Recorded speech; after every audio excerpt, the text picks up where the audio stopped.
95 की स्मृति में हमने ये सभा रखी है। साहिर साहब के साथ वर्षों बिताने वाले हसन कमाल साहब हमारे बीच में हैं और जोरदार तालियों से स्वागत में बसने वाले राम जगत के स्वामी है अंतर्यामी, मैं तुझसे क्या मांगूं। आस का बंधन तोड़ चुकी हूँ, आस का बंधन तोड़ चुकी हूँ, तुझ पर सब कुछ छोड़ चुकी हूँ। नाथ मेरे मैं क्यों कुछ सोचूं, नाथ मेरे मैं क्यों कुछ सोचूं, तू जाने तेरा काम जगत के स्वामी है अंतर्यामी, मैं तुझसे क्या मांगूं। हे रोम रोम में बसने वाले राम जगत के स्वामी है अंतर्यामी, मैं तुझसे क्या मांगूं। तेरे चरण की धूल जो पाए वह कंकर हीरा हो जाए, तेरे चरण की धूल जो पाए वह कंकर हीरा हो जाए। भाग मेरे जो मैंने पाया, भाग मेरे जो मैंने पाया, इन चरणों में धाम जगत के स्वामी है अंतर्यामी, मैं तुझसे क्या मांगूं, मैं तुझसे क्या मांगूं। भेद तेरा कोई क्या पहचाने, भेद तेरा कोई क्या पहचाने, जो तुझ सा हो वो तुझे जाने, जो तुझ सा हो वो तुझे जाने। तेरे किए को हम क्या दें, तेरे किए को हम क्या दें, भले बुरे का नाम। तो शाहिर साहब का जलवा जब तक सिनेमा है, जब तक अदब है, कायम रहेगा और हम सब उन्हें याद करते रहेंगे। मैं मधुबाला जी से निवेदन करता हूँ कि शाहिर साहब एक नज़्म सुनाएं और इस मधुबाला शुक्ला जी। फिर सुबह होगी फिल्म 1958 में जब ये फिल्म आई तो इसके निर्माता रमेश सैगल जी थे। निर्माता जी से शाहिर साहब ने पूछा कि इस गीत के संगीतकार कौन होगा। तो रमेश सैगल जी ने कहा कि भाई कलाकार तो मुख्य रूप में राज कपूर जी ही हैं और उनके पसंदीदा संगीतकार शंकर जयकिशन ही रहे हैं। तो शाहिर साहब ने मना किया और कहा कि नहीं, दोस्तोवस्की की एक किताब थी क्राइम एंड पनिशमेंट, जिसने ये किताब लिखी है, जो इस किताब को समझेगा वही उसको संगीत देगा और वो थे खयाम जी। तो फिर सुबह होगी के संगीतकार इस तरह से खयाम जी बने और उनकी ये नज़्म मैं पढ़ रही हूँ। वो सुबह कभी तो आएगी इनकार की सदियों के सर से, जब रात का आंचल धड़केगा, जब दुख के बादल पिघलेंगे, जब सुख का सागर छलकेगा, जब अमर झूम के नाचेगा, जब धरती नगमे गाएगी, वो सुबह कभी तो आएगी। जिस सुबह की खातिर जुग जुग से हम सब मर मर जीते हैं, जिस सुबह के अमृत के धुन में हम जहर के प्याले पीते हैं, इन भूखी प्यासी रूहों पर एक दिन तो करम फरमाएगी, वो सुबह कभी तो आएगी। माना कि अभी तेरे मेरे अरमानों की कीमत कुछ भी नहीं, माना कि अभी तेरे मेरे अरमानों की कीमत कुछ भी नहीं, मिट्टी का भी है कुछ मोल मगर इंसानों की कीमत कुछ भी नहीं। इंसानों की इज्जत जब झूठे सिक्के में तोली न जाएगी, वो सुबह कभी तो आएगी। दौलत के लिए जब औरत की इस्मत को न बेचा जाएगा, चाहत को न कुचला जाएगा, गैरत को न बेचा जाएगा, अपने काले कर्तव्यों पर जब ये दुनिया शर्माएगी, वो सुबह कभी तो आएगी। बीतेंगे कभी तो दिन आखिर ये भूख और बेकारी के, टूटेंगे कभी तो बुत आखिर दौलत की इजारादारी के, जब एक अनोखी दुनिया की बुनियाद उठाई जाएगी, वो सुबह कभी तो आएगी। मजबूर बुढ़ापा जब सुनी राहों की धूल न फाकेगा, मजबूर बुढ़ापा जब सुनी राहों की धूल न फाकेगा, मासूम लड़कपन जब गंदी गलियों में भी न मांगेगा, हक मांगने वाले को जिस दिन सूली न दिखाई जाएगी, वो सुबह कभी तो आएगी। फांकों की चिताओं पर जिस दिन इंसान जलाए जाएंगे, फांकों की चिताओं पर जिस दिन इंसान जलाए जाएंगे, सीने के दहकते दोज़ख में अरमान जलाए जाएंगे, ये नरक से भी गंदी दुनिया जब स्वर्ग बनाई जाएगी, वो सुबह कभी तो आएगी, वो सुबह कभी तो आएगी। बहुत बहुत चित्रलेखा में उनका एक गीत है कि संसार से भागे फिरते हो, भगवान को क्या तुम पाओगे।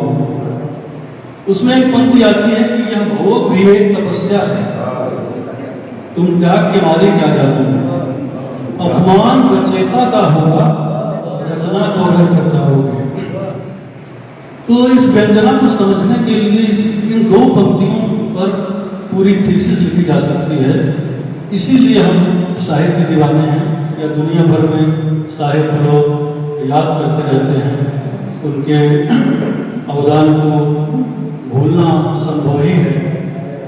और उनके ज़माने का एक किस्सा है कि जब किसी ने तंज किया कि शायर साहब आप लिखते तो अच्छा हैं, लेकिन लता जी की आवाज़ न हो तो शायद वो बात नहीं बनेगी। और साहिर ने 2 वर्षों तक एक रिकॉर्ड कायम किया। हर प्रोड्यूसर को कहा कि मैं इसी शर्त पर लिखूंगा कि लता मेरा गीत नहीं गाएगी, जबकि लता उस जमाने की सबसे बड़ी गायिका थी। और लता के बिना भी उन्होंने हिट होके दिखाया। एक नई आवाज़ तलाशी उन्होंने सुधा मल्होत्रा की और एक से एक हिट गीत दी। जिस एस.डी. बर्मन के साथ उन्होंने 18 फिल्में की, उनको एक झटके को उन्होंने छोड़ दिया सिर्फ इस बात पर कि उन्होंने कहा कि ये मेरी धुनें थी कि ये गीत तुम्हारे हिट हो जाते हैं और मैं किसी भी गीतकार को हिट बना सकता हूँ। तो 18 फिल्में करने के बाद भी शाहिद साहब ने कह दिया कि मैं एस.डी. बर्मन के साथ फिल्म नहीं करूँगा। और अपने से जूनियर संगीतकारों को लेके आए, रवि जयदेव, खयाम, तमाम लोग। आपको पूरा किस्सा तो बताएंगे हसन कमाल साहब। ये भी एक बड़ी बात है कि जिन संगीतकारों के साथ शाहिद साहब ने काम किया, उन संगीतकारों के साथ हसन कमाल साहब ने काम किया। एक जोरदार ताली इस बात पर बनती है विजय के लाए बीच बनकर प्रदेश साहित्य के बारे में, तो जोरदार तालियों के बीच में विजय के लाए। हसन कमाल साहब, सत्यदेव जी, पंडित जी, विष्णु शर्मा जी, उबैद साहब, तमाम दोस्तों, राज जी, मैं आपका बहुत शुक्रिया अदा करता हूँ कि आपने साहित्य के इस कार्यक्रम को अंजाम तक पहुँचाया। ये कार्यक्रम अंजाम तक पहुंचा, इसके लिए आपको मैं जितनी भी बधाइयाँ दूँ वो कम है। मगर एक बात ज़रूर कहता हूँ कि आपने लोगों को न्योता दिया साहिर के लिए। कौन ऐसा इंसान है जो कि साहिर के नाम पे दौड़ा चला नहीं आएगा? क्योंकि साहिर की बात शुरू होती नहीं है कि हमें तमीज़, तहजीब, तौर तरीका, महज़ब, लहजा सब एक साथ आ जाता है। साहिर की एक खूबी ये भी है कि आप कहीं से भी बात को शुरू कर सकते हैं। साहिर की कोई भी एक सिरा पकड़ सकते हैं, बस साहिर का एक शेर आएगा और देखिए माहौल कैसा बदल जाएगा। तो एक सिरा मैं भी पकड़ता हूं कहीं से, इजाजत है। साहिर कहता है, सजा का हाल सुनाए, जजा की बात करें इनाम। सजा का हाल सुनाए, जजा की बात करें, खुदा मिला हो जिन्हें वो खुदा की बात करें। और ऐसा कहते साहिर उन सारे नकली मठाधीशों की दुकानें बंद करवा देता है। साहिर कहता है कि आसमां पे है खुदा और जमीन में हम आजकल वो इस तरफ देखता है कम। सोचिए क्या बात कर रहा है वो। साहिर कहता है अपने माशूक से कि तुमको देखा तो समझ में आया, तुमको देखा तो समझ में आया, लोग क्यों बुद्ध को खुदा कहते हैं। क्या बातें कर रहा है साहिर। साहिर अपनी माशूक से कहता है, कोई हरम से दैर से मंसूब है, कोई हरम से दैर से मंसूब है, कोई एक रह गया हूं मैं कि तुम्हारा कह जिसे। इतनी इज्जत बख्शी जाती है क्या माशूक को? ये कैसा आशिक है? कहता है कि कोई हरम से दैर से मंसूब है, कोई एक रह गया हूं मैं तुम्हारा कह जिसे। हसन कमाल साहब, साधना फिल्म की उस कव्वाली की तरफ मैं आपका ध्यान खींचना चाहूंगा जिसमें कव्वाल एक मिसरा कहते हैं कि आ भी जा अब कि रात जाती है, आ भी जा अब कि रात जाती है, एक आशिक की बात जाती है।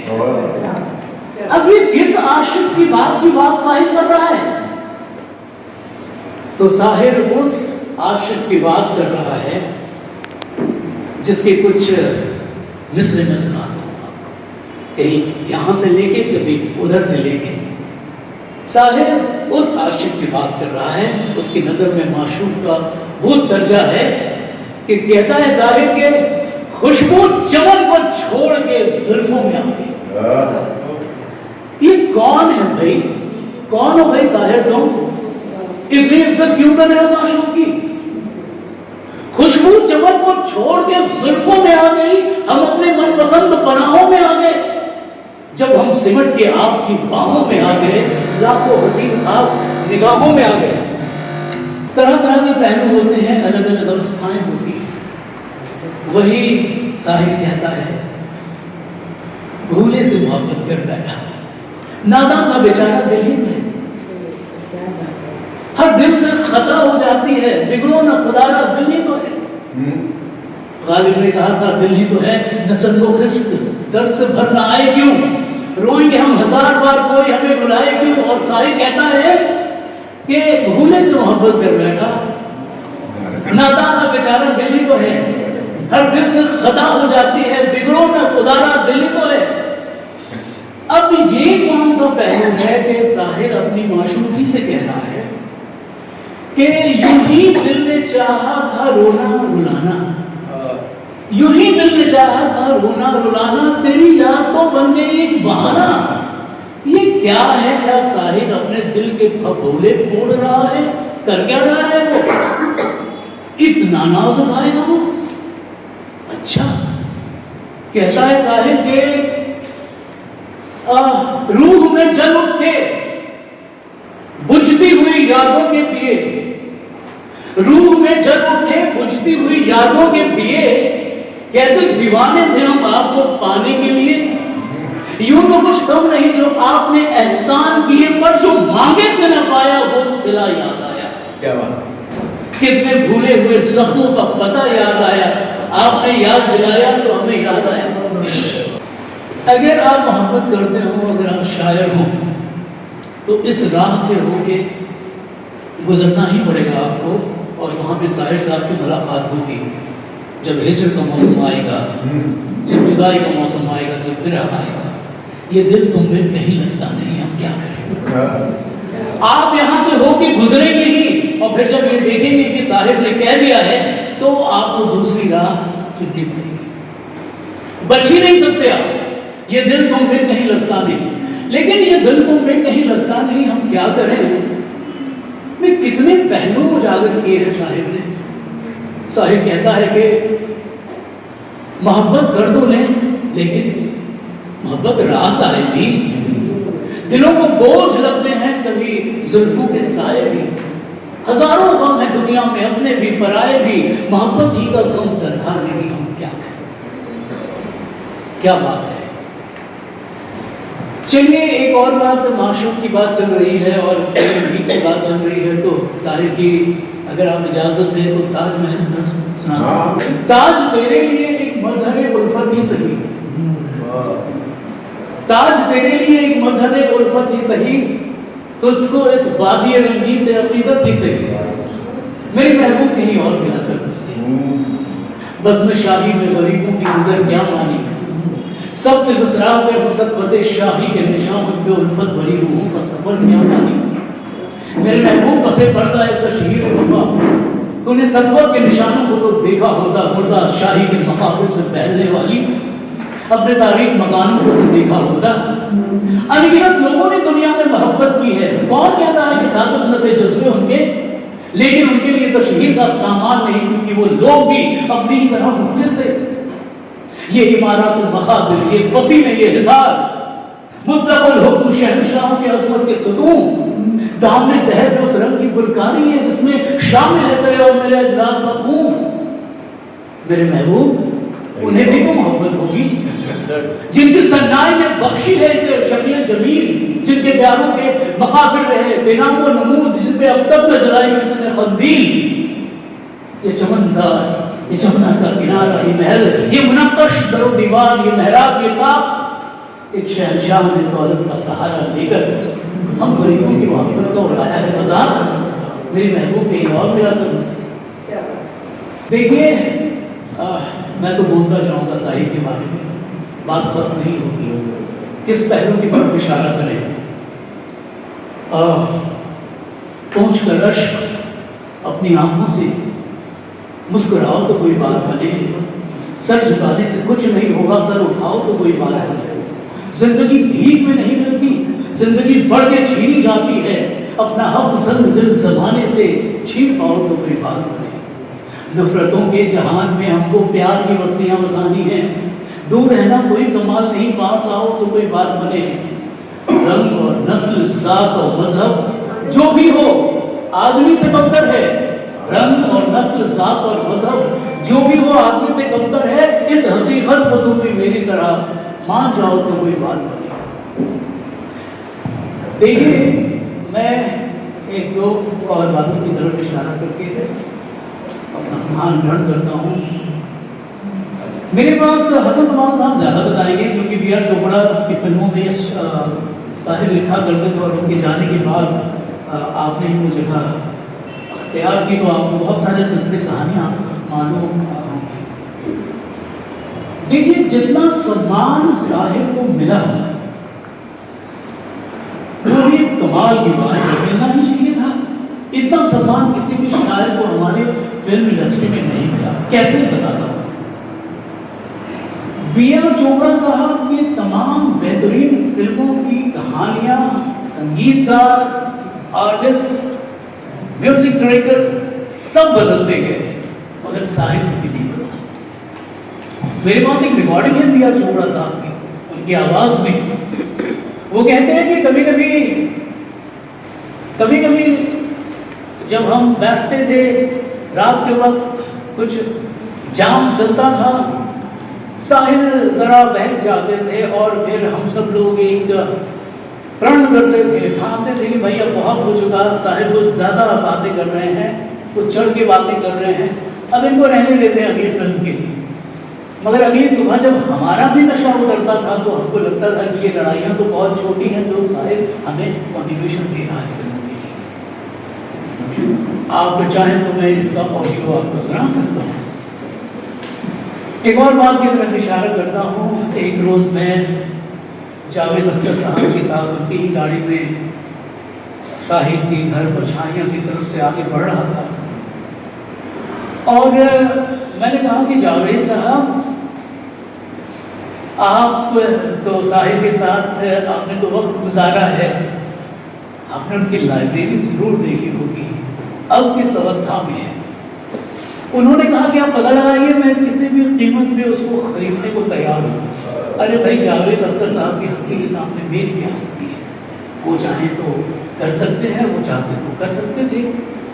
मैंने कहा जावेद साहब ठीक है, कोशिश करूँगा। और फिर कुछ दिनों के बाद, कुछ सालों के बाद ये खबर आई कि जुहू में साहिब के तमाम प्रेम पत्र, साहिब की तमाम लाइब्रेरी, सारी किताबें एक कबाड़ी वाला के यहाँ, जब एक साहिब का प्रेमी है जो खरीदा तो इसकी खबर दुनिया को लगी कि वो बेची जा रही थी। ये कौन लोग हैं जो साहिब की चीज़ें बेच रहे हैं? राष्ट्रीय अगर आप एक कार्यक्रम आज कर रहे हैं तो एक सिग्नेचर तो लीजिए सभी से कि साहिब की चीज़ों को वापस लाया जाए। साहिब के उन प्रेम पत्रों की क्या कीमत होगी, ये कहने की ज़रूरत है।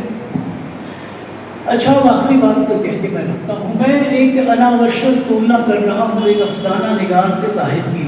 वो अफसाना निगार है मंडो और वो शायर है साहिब। मंडो कहता है कि मैं चाँद गरेबा सीता नहीं हूँ, वो दर्जी का काम है। लेकिन साहिब की तमाम पोइट्री है जो सोल्यूशन की तरफ जाती है और ऐसे चैलेंजेस खड़ा करती है जिसकी तरफ दुनिया के पास कोई आंसर नहीं है। अभी जो आपने साहिब की नज़्म पढ़ी उसमें आपने वो बंद छोड़ दिया।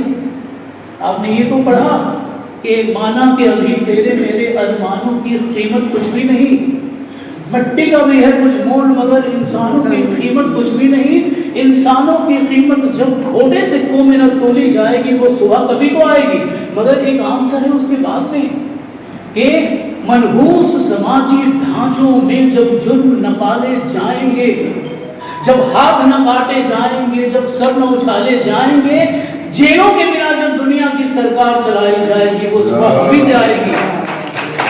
क्या दुनिया के एक देश में जेलों के बिना अपनी सरकार चलाई? अब साहिब कितना बड़ा यहाँ हो जाता है। साहिब कहता है कि कुरान न हो जिसमें वो मंदिर नहीं तेरा, गीता न हो जिसमें वो हरम तेरा नहीं है। बताइए तो एक भी मंदिर में कुरान शरीफ रखा हुआ है? किसी एक मस्जिद में गीता रखी हुई है? नहीं। तो अब और मैं क्या कहूँ, चलिए एक बात और कह देता हूँ कि मेरे घर में गीता भी है, कुरान भी है, लेकिन मैं साहिब का दीवानी पढ़ता हूँ। को सौंपने वाले हैं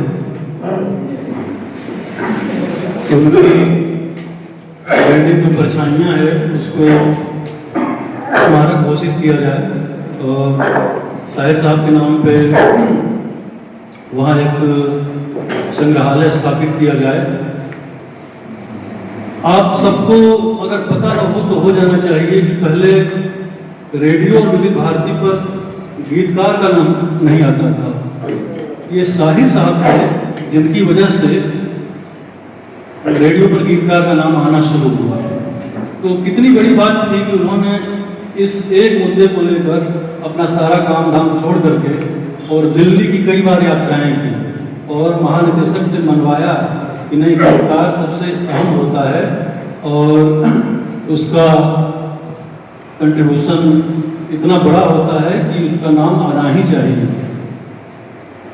तो साहिब साहब की उस बिल्डिंग जिसमें वो बरसों बरस रहे और जिस पर अब उन लोगों का कब्जा था जो कभी उसमें किराएदार थे, किराएदार के रूप में किराया तो साहिब साहब मुझे नहीं लगता कि लेते रहे होंगे, उन्होंने बसा दिया था, मेंटेनेंस या जो भी, एक सज्जन ने मुझे हंसते हुए ये कहा कि साहिर साहब 30 सालों तक रहे मुंबई में फिल्म इंडस्ट्री में, मात्र 800 गाने, 800 भी पूरे नहीं हैं।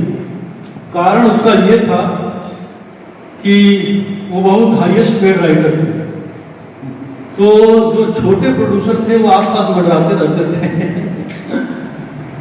और उन्होंने इसलिए अपने अगल बगल बहुत सारे लोगों को बसा लिया था कि उनसे कोई खतरा हो तो ये लोग निपट लेंगे उनसे। ये सच भी हो सकता है, मजाक भी हो सकता है, लेकिन जो परछाइयाँ बिल्डिंग है उसमें कुल 9 या 10 फ्लैट हैं, उसमें 2 में शायद वो खुद रहते थे और बाकी में दूसरे लोग जो हैं। तो ये हम सबका कर्तव्य बनता है साथ साथ उस बिल्डिंग को जो है स्मारक घोषित कराया जाए, और ताकि सारी दुनिया से जो साहिर साहब के चाहने वाले हैं वो वहाँ आएँ और उनकी तस्वीरें, उनकी किताबें, या अभी जैसा कि मुझे अगला सब बता रहे हैं किसी उनके चाहने वाले ने खरीद के रखा है। ताजमहल नज़्म हमारी नीता वाजपेयी जी पढ़ने वाली हैं। आप जानते हैं कि वो तमाम मुंबई के जो बड़े बड़े स्टार्स होते हैं उनके कार्यक्रम एम्पिरिकली जाती हैं, पूरी दुनिया में जाती हैं, तो वो पढ़ेंगी। 2 बातें मैं बता दूँ ताजमहल के बारे में कि ताजमहल वो पहली नज़्म थी जिससे साहिर को सबसे ज़्यादा शोहरत मिली, और वो कोई 25 साल की उम्र में उन्होंने लिख ली थी, और वो नज़्म जिसको तमाम तरक्की पसंदों ने बहुत क्रिटिसाइज किया, राही मासूम रजा और कैफी साहब, सरदार जाफरी, इन लोगों ने कहा कि क्या ताजमहल इतनी बड़ी अलामत है दुनिया की और तुम क्या बदनाम कर रहे हो। अभी 2-3 विशेषांक आए हैं साहिर पे, उसमें ये सारा जिक्र है कि लोगों ने कहा कि भाई ये ताजमहल को तुम बदनाम कर रहे हो। लेकिन ताजमहल को जिस नज़रिए से देखा साहिर ने और वो जो चर्चा मिली उस नज़्म को, तो बहुत आज तक उसको लोग दोहराते हैं। तो निवेदन है कि नेताजी आए और उस नज़्म को पढ़ें। आइए। नमस्कार, गुड इवनिंग। मैं जब रेडियो में आरजे हुआ करती, आजकल वो नाम आरजे दे दिया गया है, मैं अनाउंसर थी, रेडियो टाइम्स एफएम करती थी, रेडियो मिडडे किया करती थी, और ऑल इंडिया रेडियो यानी 3 स्टेशन के एफएम चैनल्स पे मैं प्रोग्राम पेश किया करती थी। यादों का सफ़र मेरे प्रोग्राम का उन्वान था, और उस यादों के सफ़र में मैं बहुत सारे नामचीन आर्टिस्टों का, गीतकारों का इंटरव्यू किया करती थी। उसमें एक ख़याम साहब भी थे, और ख़याम साहब मुझे और मेरी सिस्टर को हम शीर बुलाया करते थे, बहुत प्यार देते थे, बहुत आशीर्वाद था उनका हम पे। तो ख़याम साहब काफ़ी सारी बातें हर गीतकार के बारे में, विशेष तौर पर साहिर साहब के बारे में किया करते थे। और जब मैंने एक बार रेडियो पर मैं बैठी थी अपने बूथ पे, लाइव प्रोग्राम कर रही थी, तो साहिर साहब का ही गाना मैं पेश कर रही थी, और इतना उसमें डूब गई कि वो गाना कब शुरू हुआ कब खत्म हुआ मुझे पता ही नहीं चला। And it was a live programme. थोड़ी और वहाँ पे सेकेंड्स की हम बात करते हैं, तो चंद सेकंड गुजर गए और मैं उसी में डूबी रही। तो जो हमारा इंजीनियर्स बूथ होता है वहाँ से नॉक उन्होंने किया, बोले नीता जी आप अगला चीज़ भूल गई क्या, क्या बोलना है। मैंने कहा नहीं मैं भूल नहीं गई हूँ। मैं उनके शब्दों में, उस शब्दों के जादूगर थे, साहिर मतलब जादूगर, वो इस तरह से शब्दों को भिगोते थे कि जैसे मैं डांसर हूँ तो हम घुंघरुओं से नाचते हैं, मैं ये कहती हूँ कि वो अपने शब्दों से की जादूगरी से नाचते थे, और उसी से उन्होंने अपने दिल की आवाज़ लोगों के दिलों तक पहुँचाई। आज मैं कोशिश कर रही हूँ, हालांकि आप विजय साहब कह चुके हैं वो नज़्म, और बहुत छुटपन से हमने हसन कमाल साहब की बातें, हमारे पापा गोष्ठियाँ आयोजित करते थे, तब आप आया करते थे आशीर्वाद की महफिलों में, तो तब से हम सुना करते हैं आप लोगों को। आज हिमाकत कर रही हूँ यहाँ पर वो ऐसे करिश्माई जादूगर भी थे, हम सब उन्हें जादूगर ही कहेंगे कि ताजमहल पर जो नज्म उन्होंने लिखी, आज तक ताजमहल के प्रति किसी ने इस तरह की नज्म नहीं लिखी और कोई लिख भी नहीं पाएगा। A very unconventional love he had towards his people, towards his the lover and towards his writings. So a very rebellious thought that he had. So कोशिश करूँगी उसको दोबारा आप करने के लीजिए। ओवेद साहब मेरे मित्र हैं इसलिए मुझे पीछे से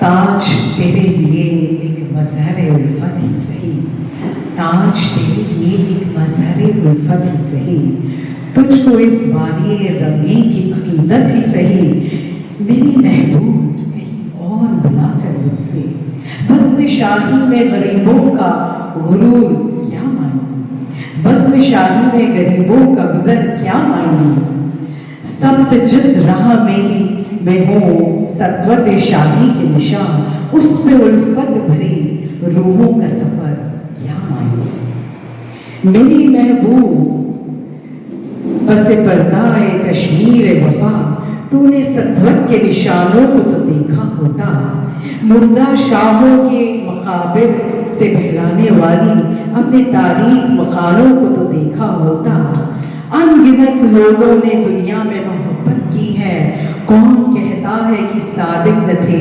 जज्बे उनके, लेकिन उनके लिए तशहीर का सामान नहीं, क्योंकि वो लोग भी अपनी ही तरह मुफलिस थे। ये इमारत हो मकाबिर, ये फसीलों, ये हिसारा मुतल्लिक ओ हुक्म शहनशाही के अज़मत के सुतून, सीनाए दर के नासूर है कोना मासूर, जज्बे उनमें तेरे और मेरे अस्तार का खून, मेरे महबूब उन्हें भी तो मोहब्बत होगी जिनकी सन्नाई ने बख्शी है उसे शक्ल जमीन, उनके प्यारों के मकाबिर रहे बेनाम और नूर, आज तक उन पे जलाई न किसी ने कंदिल, ये चमनजार ये जमुना का किनारा ये महल, ये चमनजार ये जमुना का किनारा ये महल, ये मुनक्कश दरो दीवार ये मेहराब ये ताज, एक शहनशाह ने दौलत का सहारा लेकर हम गरीबों की मोहब्बत का उड़ाया है मजाक, मेरे महबूब कहीं और बुला मेरे महबूब कहीं और बुला मुझसे। बहुत बहुत शुक्रिया। साहिर साहब का नाम जब भी आता है तो उनके साथ अमृता प्रीतम का नाम बहुत जुड़ ही जाता है, और तमाम साहिर साहब ने तो कभी कुछ अपनी तरफ से नहीं कहा, लेकिन अमृता प्रीतम ने रसीदी टिकट में बहुत विस्तार से जिक्र किया था कि उनके साहिर के लिए क्या एहसासात थे, और साहिर साहब का नाम कई लोगों से जुड़ा, हम उसकी तह में नहीं जाएंगे, लेकिन साहिर के बारे में जो अमृता प्रीतम ने 2 पेज का एक आर्टिकल लिखा उनके मरने के बाद, वो प्रज्ञा मिश्रा जी पढ़ेंगी और एक नज्म उनकी सुनाएंगी। बहुत बहुत धन्यवाद रास बिहारी जी, मुझे ये मौका दिया कि मैं इस महफिल में आकर इतनी प्यारी नज्म पढ़ूंगी आज, और ये 3 कोरे कागज़ के जो पन्ने हैं जिन्हें मैं यहाँ पढ़ रही हूँ, मैं समझती हूँ हर प्यार करने वाले दिल की बात है ये, और अधूरा इश्क मुकम्मल इश्क होता है। तो आज हम एक ऐसी महफिल में हैं जहाँ सबका इश्क मुकम्मल है। पूरे कागज़ की दास्तान। 25-26 की दरमियानी रात 2 बजे के करीब एक फ़ोन आया कि साहिर नहीं रहे। तो पूरे 20 दिन पहले की बुराक उस शब्द मिल गई जब मैं बुल्गारिया में थी। डॉक्टरों ने कहा तुम्हारे दिल की हालत तशवीनाशक है। उस रात मैंने नज़म कही, आज मैं अपने दिल दरिया विच अपने फूल पर बहे। और अचानक मैं अपने हाथों की तरफ देखने लग गई कि इन हाथों ने दिल के दरिया में तो अपनी हड्डियां बहाई थीं, फिर ये हड्डियां कैसे तब्दील हो गई? ये फरेब हाथों ने खाया था या मौत ने? वक्त सामने आ गया जब दिल्ली में पहली एशियन राइटर्स कॉन्फ्रेंस हुई थी। शायरों और अदीबों के उन नामों में डेलीगेट बैज दिए गए थे जो सबने अपने कोटों पर लगा रखे थे। साहिर ने अपने कोट पर मेरे नाम वाला बैज लगा दिया और मेरे नाम का बैज अपने कोट से उतार कर मेरे कोट पर लगा दिया। उस वक्त किसी की नज़र पड़ी, उसने कहा हमने गलत बैज लगा रखे हैं। साहिर हंस दिया कि बैज देने वालों से गलती तो हुई होगी, लेकिन उस गलती को हमने दुरुस्त करना था, न किया।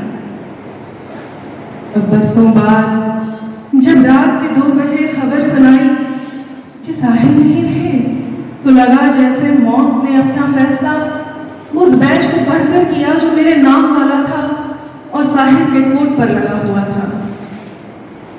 मेरी और साहिर की दोस्ती में कभी भी अल्फाज हाइल नहीं हुए। ये दो खामोशियों का एक हंसी रिश्ता था। मैंने उसके लिए जो नज़में कही थी, उस मजमूए कलाम को साहित्य अकादमी अवार्ड मिला। प्रेस रिपोर्टर मेरी तस्वीरें लेने लगे। मैंने उस वक्त महसूस किया कि मैं कागज़ पर कुछ लिख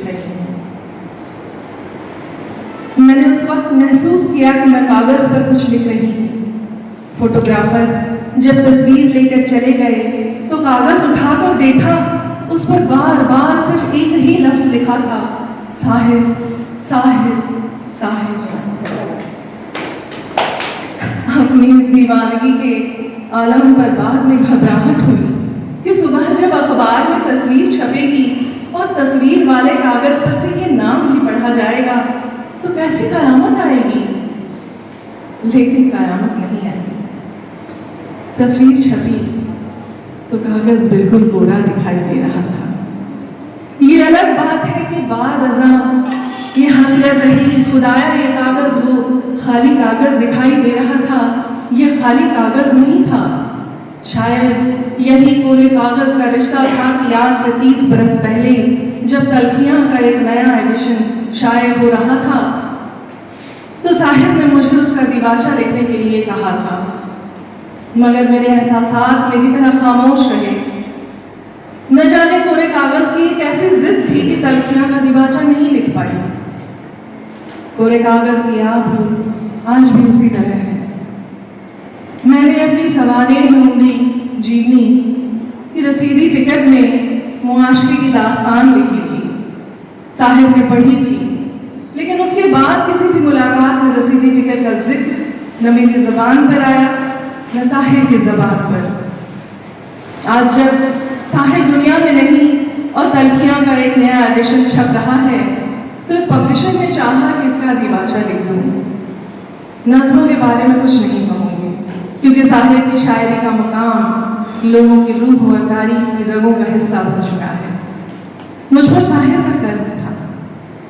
उस दिन से जब उसने अपने मजमूए कलाम पर दिवाचा लिखने को कहा और मुझसे लिखा नहीं गया, आज वही कर्ज उतार रही हूँ। उसके जाने के बाद देर हो गई, खुदाया बहुत देर हो गई। मुझे याद है एक मुशायरे में कुछ लोग साहिर से ऑटोग्राफ ले रहे थे। जब लोग चले गए और मैं अकेली उसके पास खड़ी रह गई तो हंसते हुए मैंने अपनी हथेली उसके सामने बढ़ा दी। कोरे कागज़ की तरह उसने मेरी हथेली पर अपना नाम लिख दिया और कहा, ये ब्लैंक चेक पर मेरे दस्तखत हैं, जो रकम चाहो निकाल लेना, जब चाहो कैश करवा लेना। चाहे वो कागज़ मांस की हथेली थी, लेकिन उसने कोरे कागज़ का नसीब पाया था, इसलिए कोई हर्फ उस पर नहीं लिखा जा सकता था। हर्फ तो आज भी मेरे पास नहीं थे तो महज एक कोरे कागज की दास्तान है। इस दास्तान की इब्तिदा भी खामोश थी और सारी उम्र उसकी इंतहा भी खामोश रही। आज से 40 बरस पहले जब लाहौर में साहिर मुझसे मिलने आया था, अचानक चुपचाप सिगरेट पीता रहा। राखदानी पर सिगरेट के टुकड़ों से राखदानी जब सिगरेट के टुकड़ों से भर जाती थी तो वो चला जाता, और उसके जाने के बाद मैं अकेली सिगरेट के उन टुकड़ों को जलाकर पीती थी। मेरे और उसके सिगरेट का धुआं सिर्फ हवा में मिलता था, सांसें भी हवा में मिलती रही और नज़्मों के लफ्ज़ भी हवा में। सोच रही हूँ हवा कोई भी फासला तय कर सकती है। वह पहले भी शहरों का फासला तय करती थी, अब उस दुनिया का फासला भी जरूर तय कर लेगी। अमृता प्रीतम। किसी को उदास देखकर, जब मैं ये नज़्म पढ़ रही थी, मैंने पहली बार ये नज़्म पढ़ी तो मुझे महसूस हुआ कि साहिर ज़र्रे ज़र्रे से मोहब्बत करते थे, और किसी इंसान से मोहब्बत करते हुए वो समाज की भी उतनी ही परवाह करते थे जितनी उस इंसान की करते थे। उनके लिए दोनों एक चीज़ थी, इस मिट्टी से प्यार, इस समाज से प्यार और किसी इंसान से प्यार। ये सब कुछ उनके लिए एक जैसा था। किसी को उदास देखकर, तुम्हें उदास सा पाता हूँ मैं कई दिन से, न जाने कौन से सदमे उठा रही हो तुम। वो शोखियाँ, वो तबस्सुम, वो कहे न रहे, हर एक चीज को हसरत से देखती हो तुम। छुपा छुपा के खामोशी में अपनी बेचैनी, खुद अपने राज की तशहीर बन गई हो तुम। मेरी उम्मीद अगर मिट गई तो मिटने दो, उम्मीद क्या है बस एक पशु बस है, कुछ भी नहीं। मेरी हयात की गमगीनियों का गम न करो, गमे हयात गमे एक नफस है, कुछ भी नहीं। तुम अपने हुस्न की रानाइयों पे रहम करो, वफा फरेब है, तुले हवस है, कुछ भी नहीं। मुझे तुम्हारे तगाफुल से क्यों शिकायत हो, मुझे तुम्हारे तगाफुल से क्यों शिकायत हो। मेरी फना मेरे एहसास का तकाजा है। मैं जानता हूँ कि दुनिया का खौफ है तुमको, मुझे खबर है ये दुनिया अजीब दुनिया है। मैं जानता हूँ दुनिया का खौफ है तुमको, मुझे खबर है ये दुनिया अजीब दुनिया है। यहाँ हयात के पर्दे में मौत पलती है, शिकस्ते साज की आवाज रूहे नगमा है। मुझे तुम्हारी जुदाई का कोई रंज नहीं, मेरे ख्याल की दुनिया में मेरे पास हो तुम। मुझे तुम्हारी जुदाई का कोई रंज नहीं, मेरे ख्याल की दुनिया में मेरे पास हो तुम। ये तुमने ठीक कहा है तुम्हें मिला न करूं, ये तुमने ठीक कहा है तुम्हें मिला न करूं, मगर मुझे ये बता दो कि क्यों उदास हो तुम। मुझे ये बता दो कि क्यों उदास हो तुम। खफा न हो न मेरी ज़ुर्रते तफ़ातुक पर, तुम्हें खबर है मेरी जिंदगी की आस हो तुम। तुम्हें खबर है मेरी जिंदगी की आस हो तुम। मेरा तो कुछ भी नहीं है, मैं रो के जी लूंगा। मेरा तो कुछ भी नहीं है, मैं रो के जी लूंगा, मगर खुदा के लिए तुम असीरे गम न रहो, मगर खुदा के लिए तुम असीरे गम न रहो। हुआ है क्या जो जमाने में तुमको छीन लिया, यहाँ पे कौन हुआ है किसी का सोचो तुम। मुझे कसम है मेरी दुख भरी जवानी की, मैं खुश हूँ मेरी मोहब्बत, मैं खुश हूँ मेरी मोहब्बत के फूल ठुकरा दो। मैं अपनी रूह की हर खुशी मिटा लूंगा, मगर तुम्हारी मसरत मिटा नहीं सकता।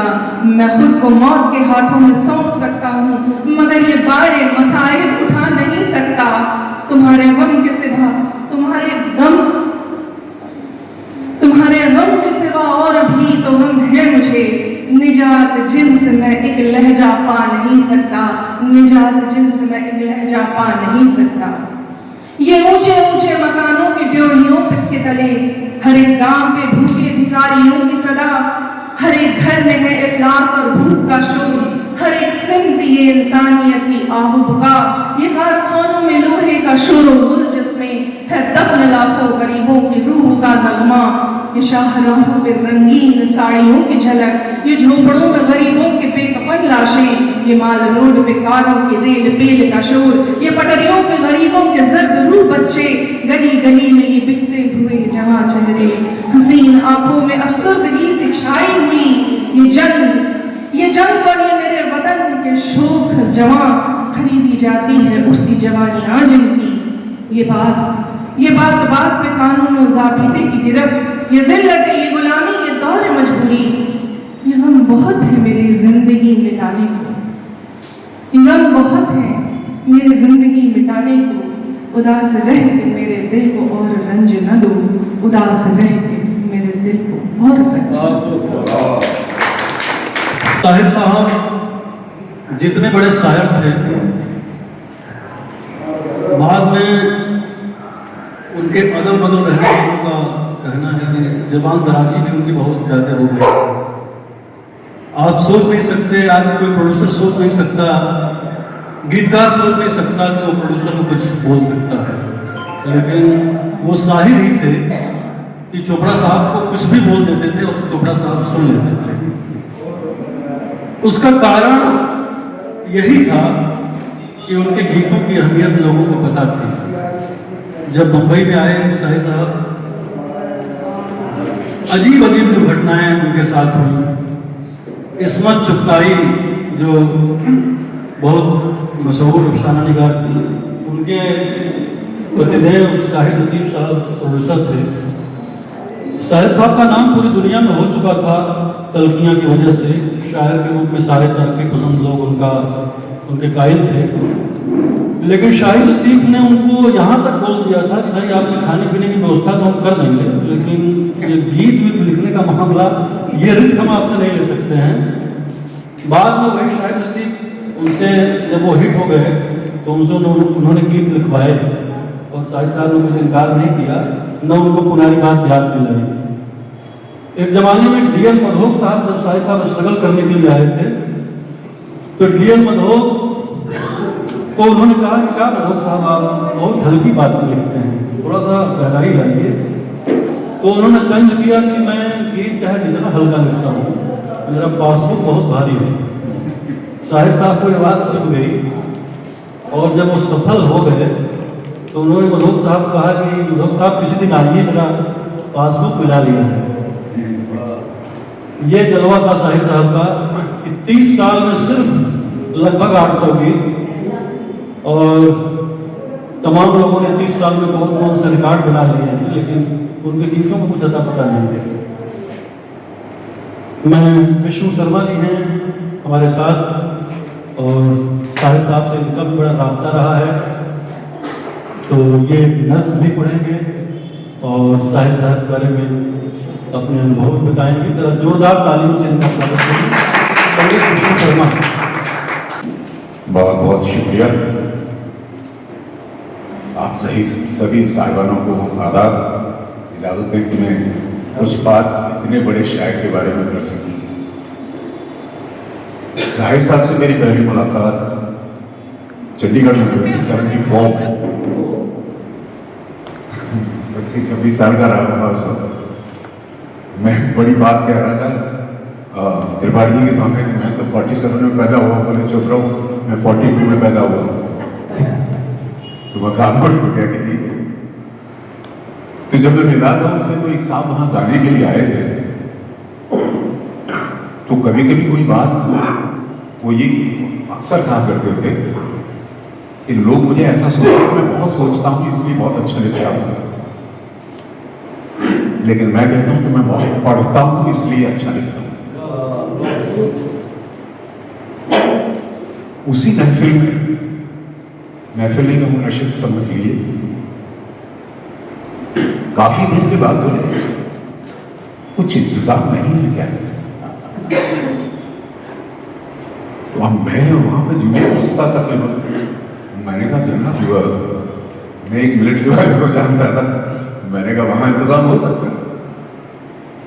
तो जो हम वहां पे तकरीबन 3 मील चले, मील बोल रहा हूं किलोमीटर नहीं, 3 मील रात को पैदल चले 1:30 बजे के बाद, और वहां पहुंचे और फिर जो भी इंतजाम था उसका लुत्फ उठाया। और जब सुबह हो गई तो मुझे मियाँ सोएंगे नहीं क्या?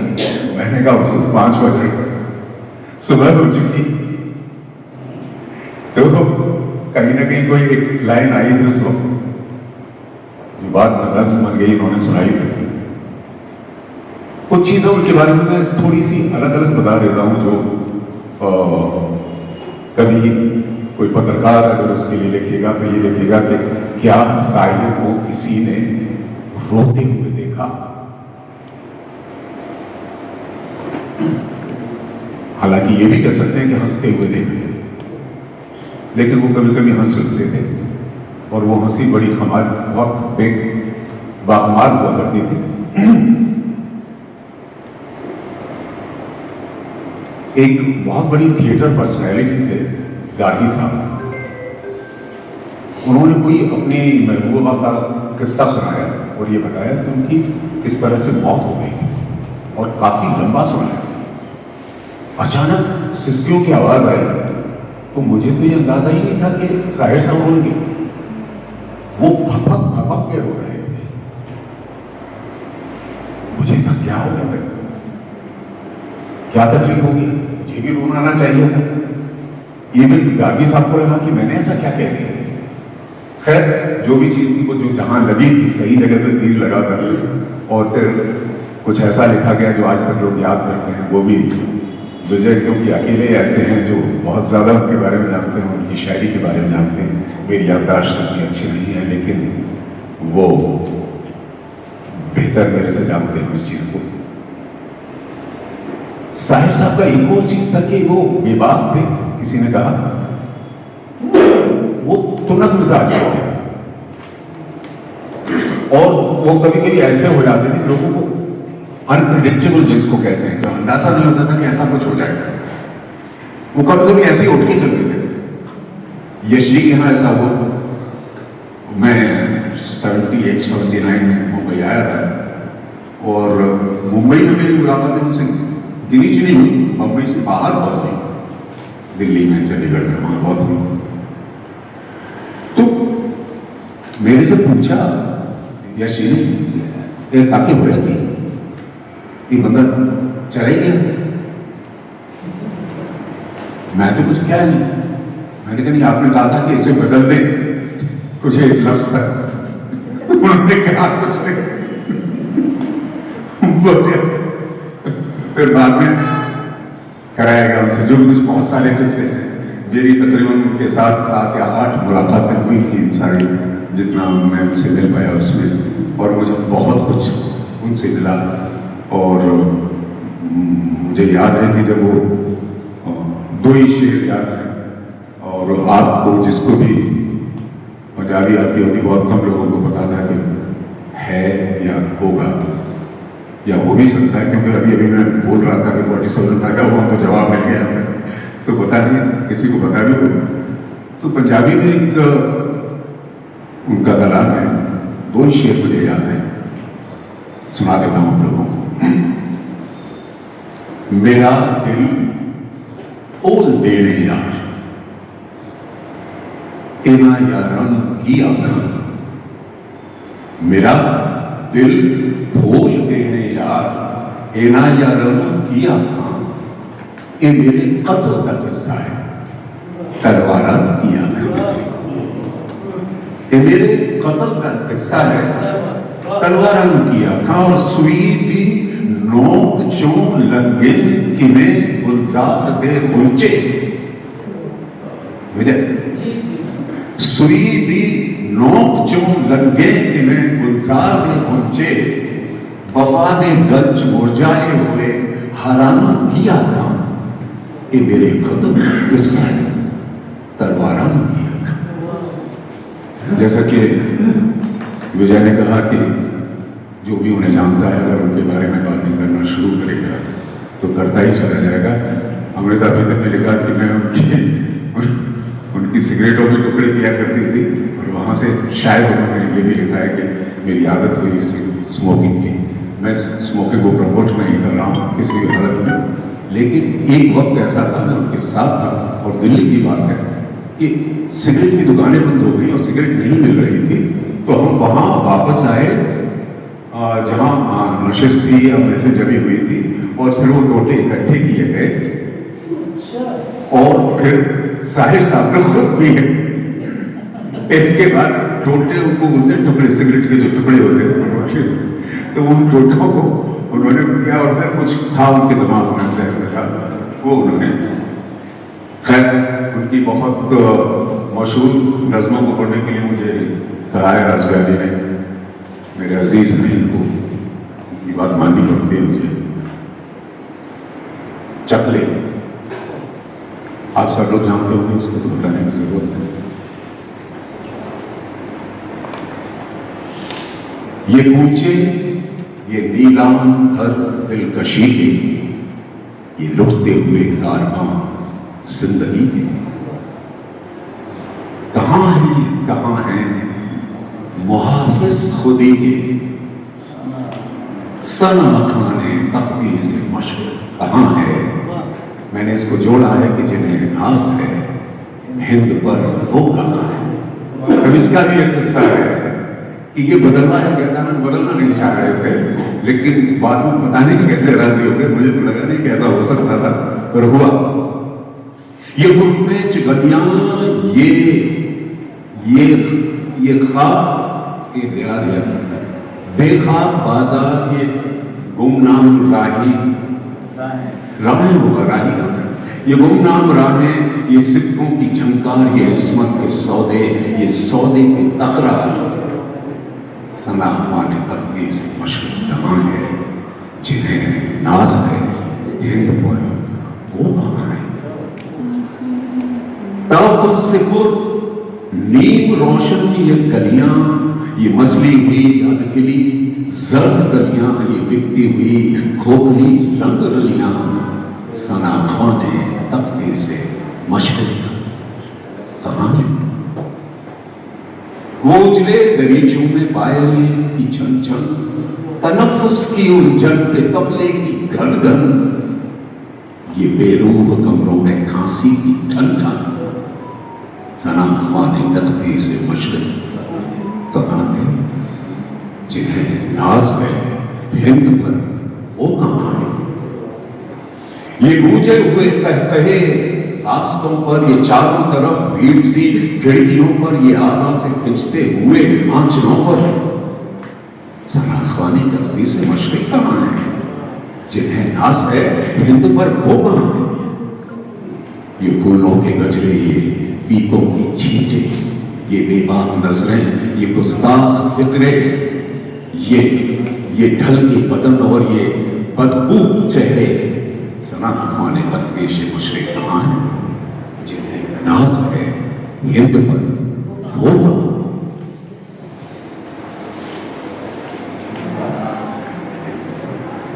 ये भूखी निगाहों हसीनों की जानिब निगाहें, ये भूखी निगाहें हसीनों की जानिब, ये बढ़ते हुए हाथ सीनों की जानिब, लपकते हुए पांव सीनों की जानिब, सना खाने तख्ती से मशरक कहाँ है, जिन्हें नाज है पर वो कहाँ है। यहाँ पीर भी आ चुके हैं जमा भी, गनीमत बेटे भी अब्बा मियाँ भी, ये बीवी भी है और बहन भी है, मां भी, सना खाने तख्ती से मशरक कहाँ है, जिन्हें नाज है हिंद पर वो कहाँ है। मदद चाहती है ये हव्वा की बेटी, यशोदा की हम जिन्स राधा की बेटी, पैगंबर की उम्मत। बड़ा जिक्र होता है आजकल उम्मत का। पैगंबर की उम्मत जुलेखा की बेटी, सना खाने तख्ती से मशरक कहाँ है।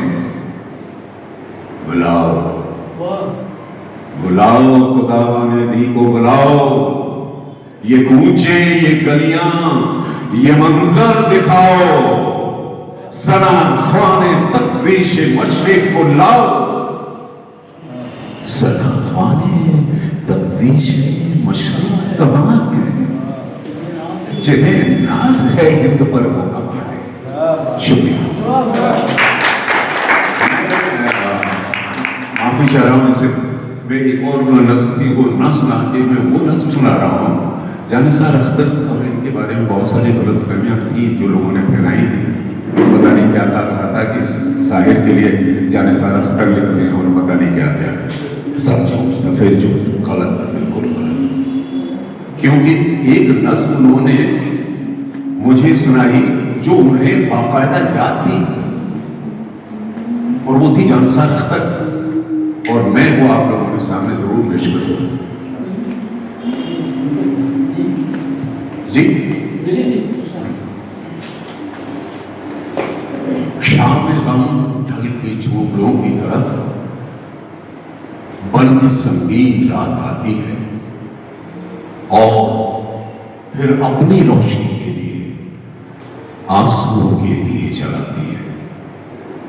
हर तरफ जब चराग जल जाए रोशनी जश्न नौ मनाती है। सिसकियां तान छेड़ देती है, भूख भूख फिर पुतलियां नचाती है। तो नाच जिन पुतलियों का अच्छा हो उनको सिक्के खरीद लेते हैं। बेबसी, हाय बेबसी, तौबा, बेटियां बाप बेच देते हैं। शुक्रिया। तो नुस्खा निकल गया। आप सबको नमस्कार। मेरी तबीयत ज़रा ठीक नहीं है, 3-4 दिन से मेडिसिन ले रही हूँ और सोचा था नाम, लेकिन साहिर के नाम की शाम है, मोह रोक नहीं पाई मैं और आ गई। अगर ठीक से ना गा पाऊँ तो मैं माफ़ी चाहती हूँ पहले से।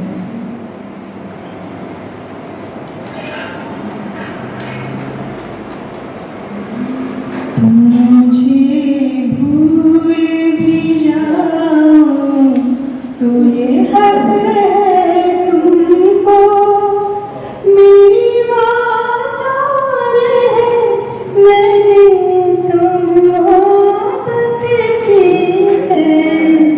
तुम मुझे भूल भी जाओ तो ये हक है तुमको, मेरे दिल की, मेरे जज्बात की कीमत क्या है?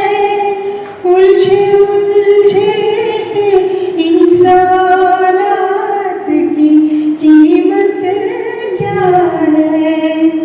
मैंने क्यों प्यार किया, तुमने ना क्यों प्यार किया? इन परेशान सवालात की कीमत क्या है? तुम जो ये भी न बताओ तो ये हक है तुमको, मेरी बात और है, मैंने तो मोहब्बत की है।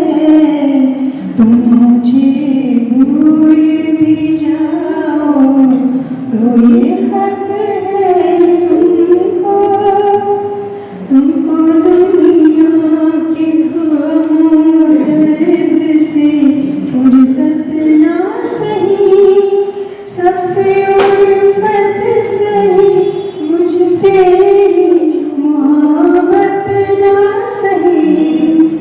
मैं तुम्हारी हूँ, यही मेरे लिए क्या कम है? तुम मेरे हो गया, ये मेरी किस्मत ना सही।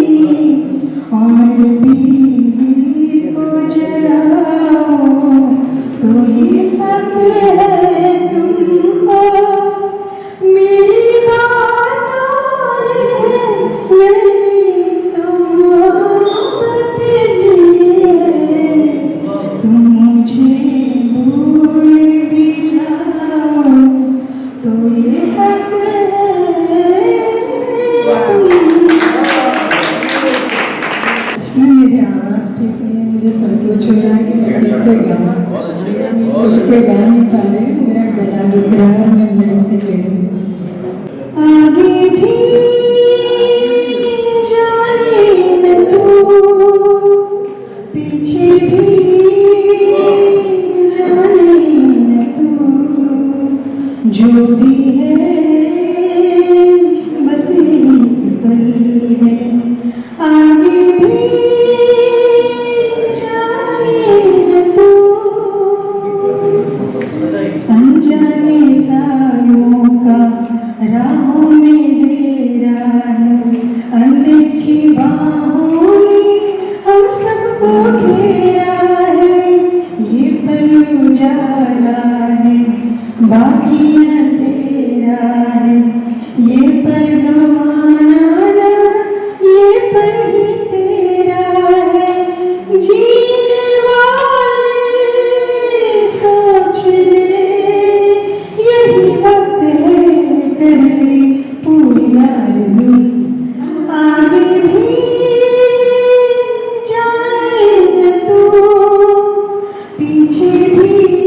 आगे भी जाने न तू, पीछे भी जाने न तू, जो भी है बस एक पल है, इस पल के साए में अपना ठिकाना है, इस पल के आगे ही हर शय फसाना है। कल किसने देखा है, कल किसने जाना है, इस पल से पाएगा जो तुझको पाना है।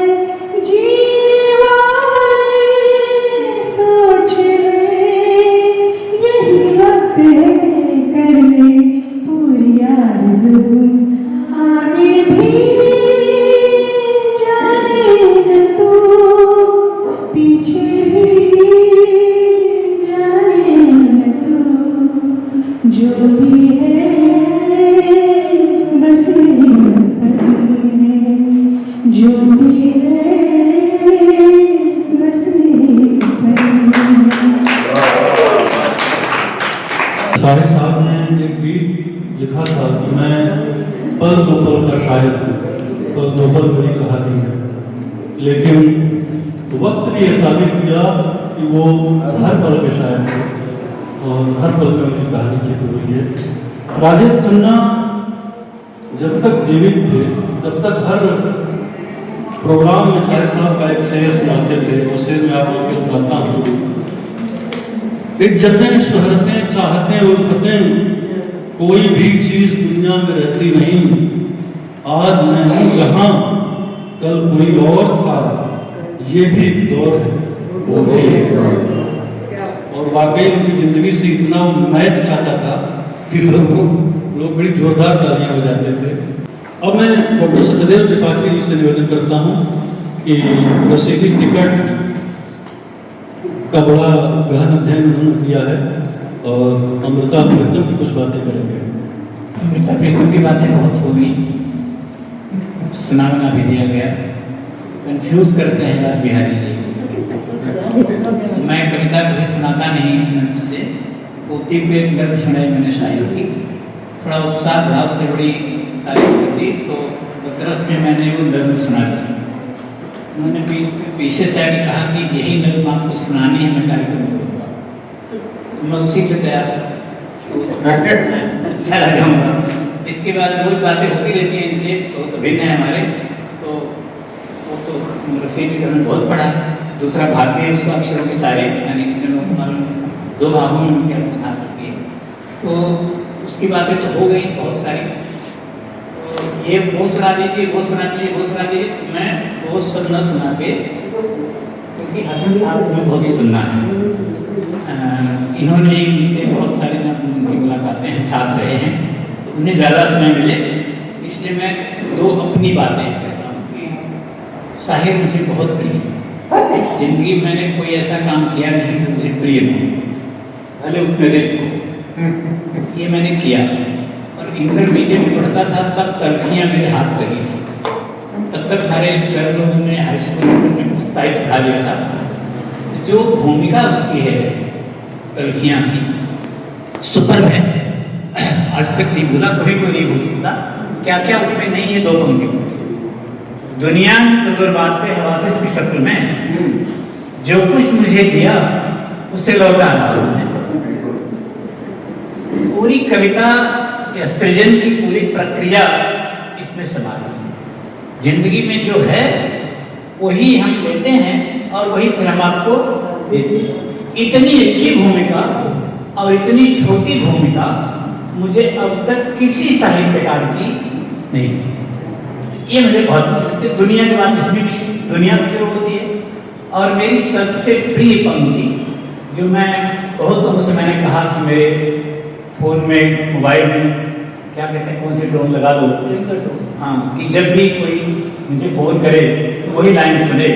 किसी ने लगाया नहीं, मैं कहा तो मुझे टेक्निकली बहुत आड़ी हूँ।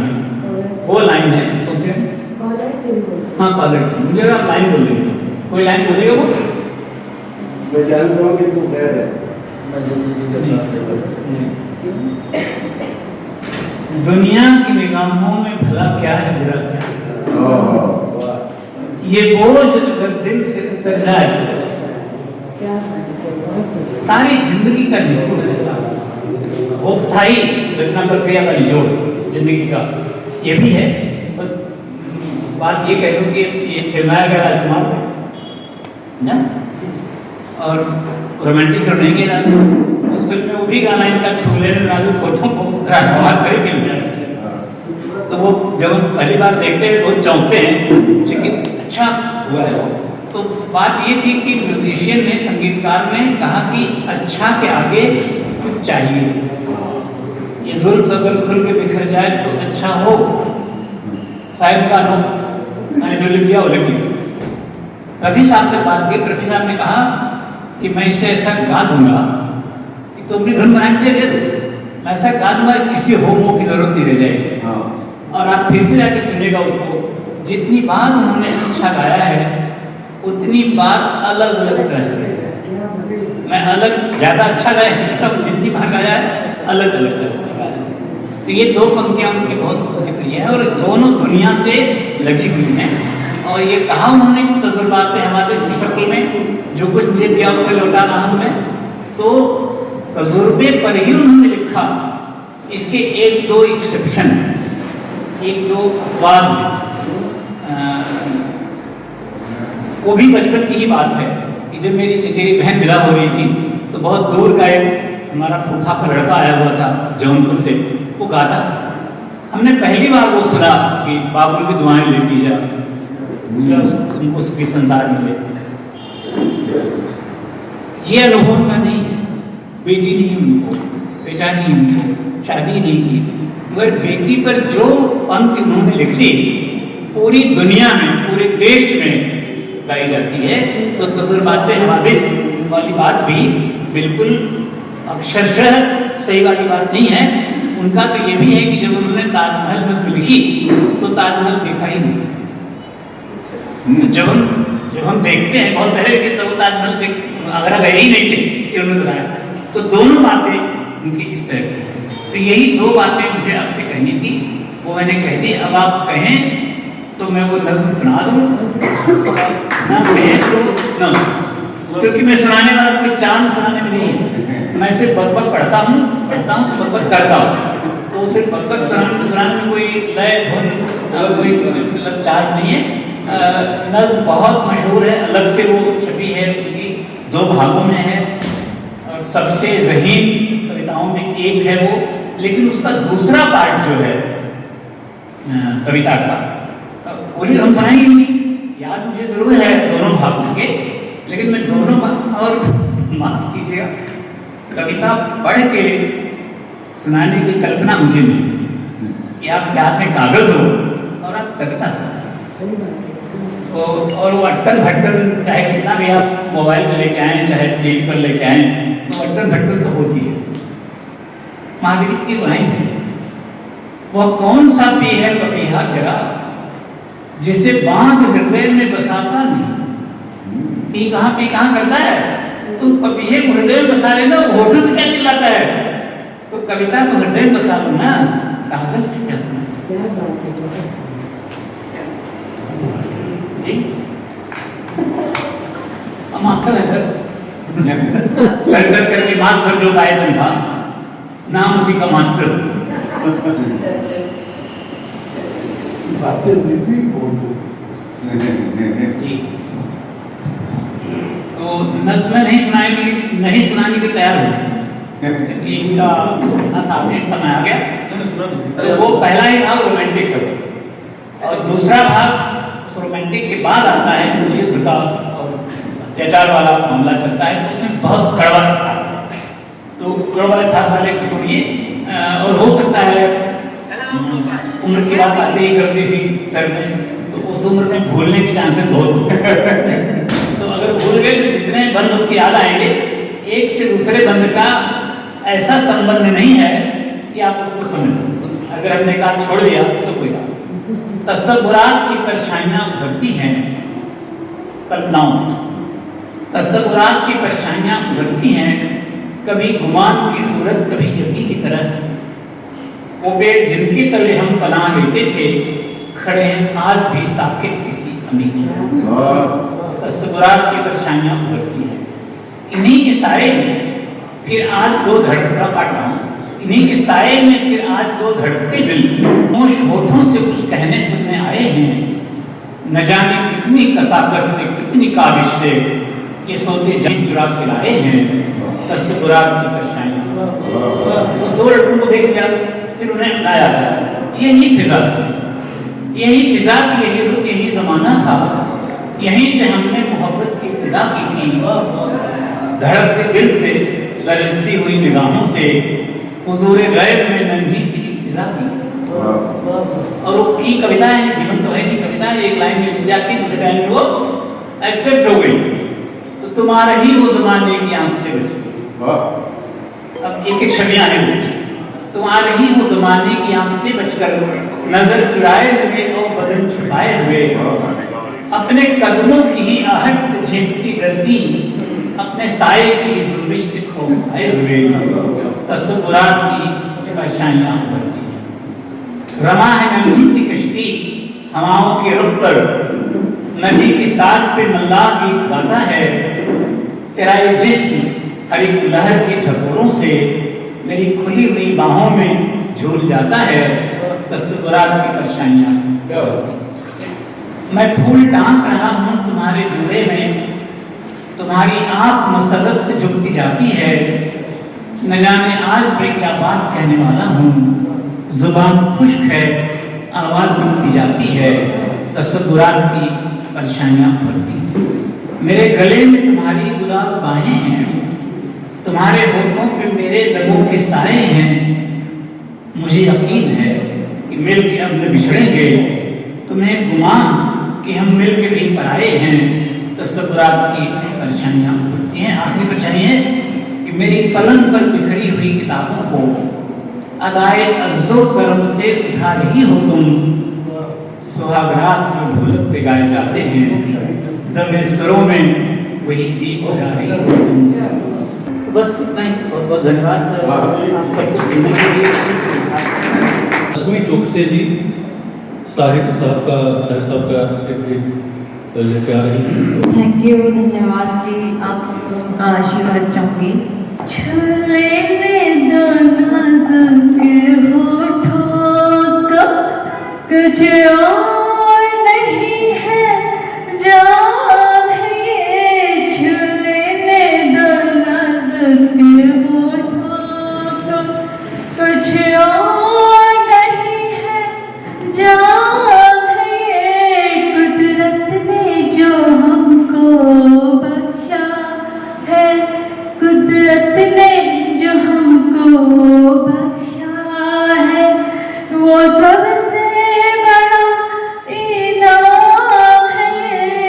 छुलेने दो नाजुक होठों को, शर्मा के नहीं जवानी की घड़ियां, शर्मा के नहीं खो गए ना रंगीनी जवानी की घड़ियां। बेताब धड़कते सीनों का, बेताब धड़कते सीनों का, अरमान भरा पैगाम है ये। छुलेने दो नाजुक होठों को, कुछ और नहीं है जाम है ये। लखनऊ यूनिवर्सिटी हुआ ये है बनने का काम। बहुत बड़ा मुशायरा हुआ था, साहिब को ऊपर बुलाया गया था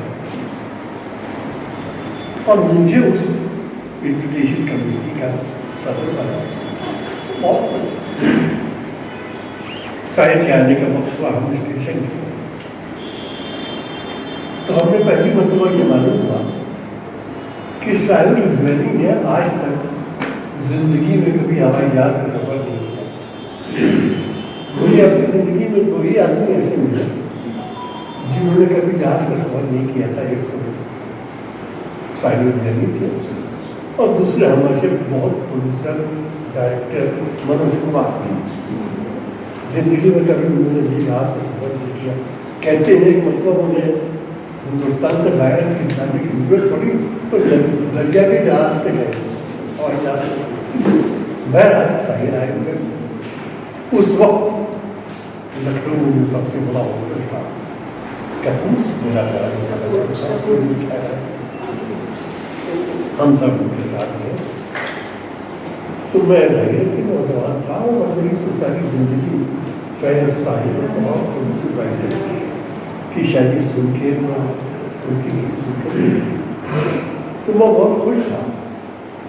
तो किसी ने मेरा तारुफ कराते हुए साहिल से बात की कि साहिल लड़की हासिल कमाल हो,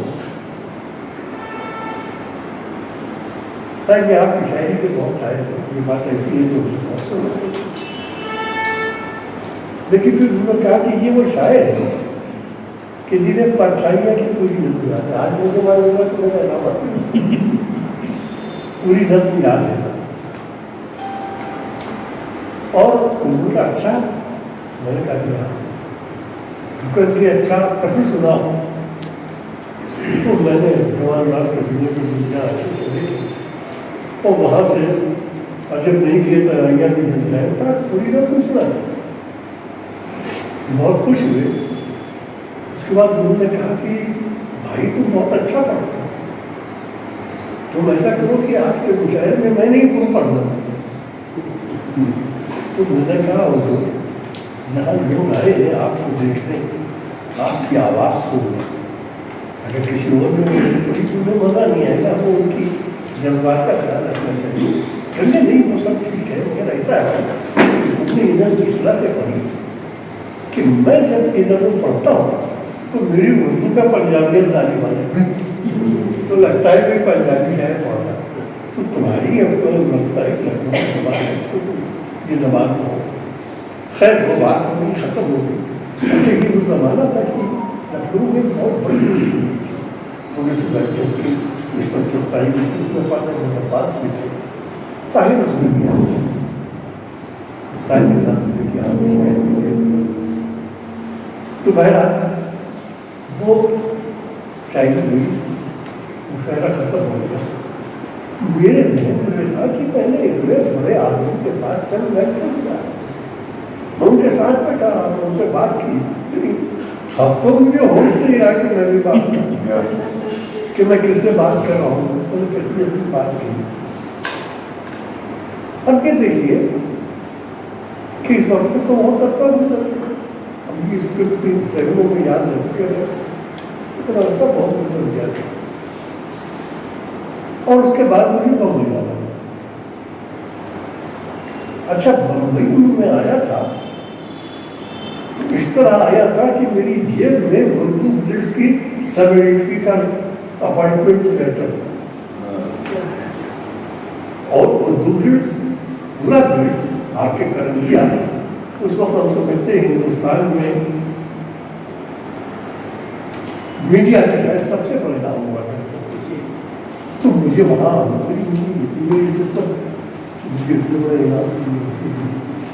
उसकी वजह से मुझे एक फायदा ये हुआ कि चूँकि मैं पुलिस में नौकरी करता था, इसलिए जब मैं किसी फील्ड पर्सनालिटी या किसी को फोन करता था तो मुझ पर दरवाजे बंद नहीं करता। मुझे समझता था ये स्ट्रगल करने नहीं आया है, काम नाम लगा हुआ है। उसको मजा साइंस साहब थे, तो साइंस से मुलाकात जाहिर है मैं साइंस मौका भी माना प्यार तक भी माना। ये सब हो गया। उसके बाद हमारी साइंस से बहुत मुलाकात हुई उनके घर पे परछाइयाँ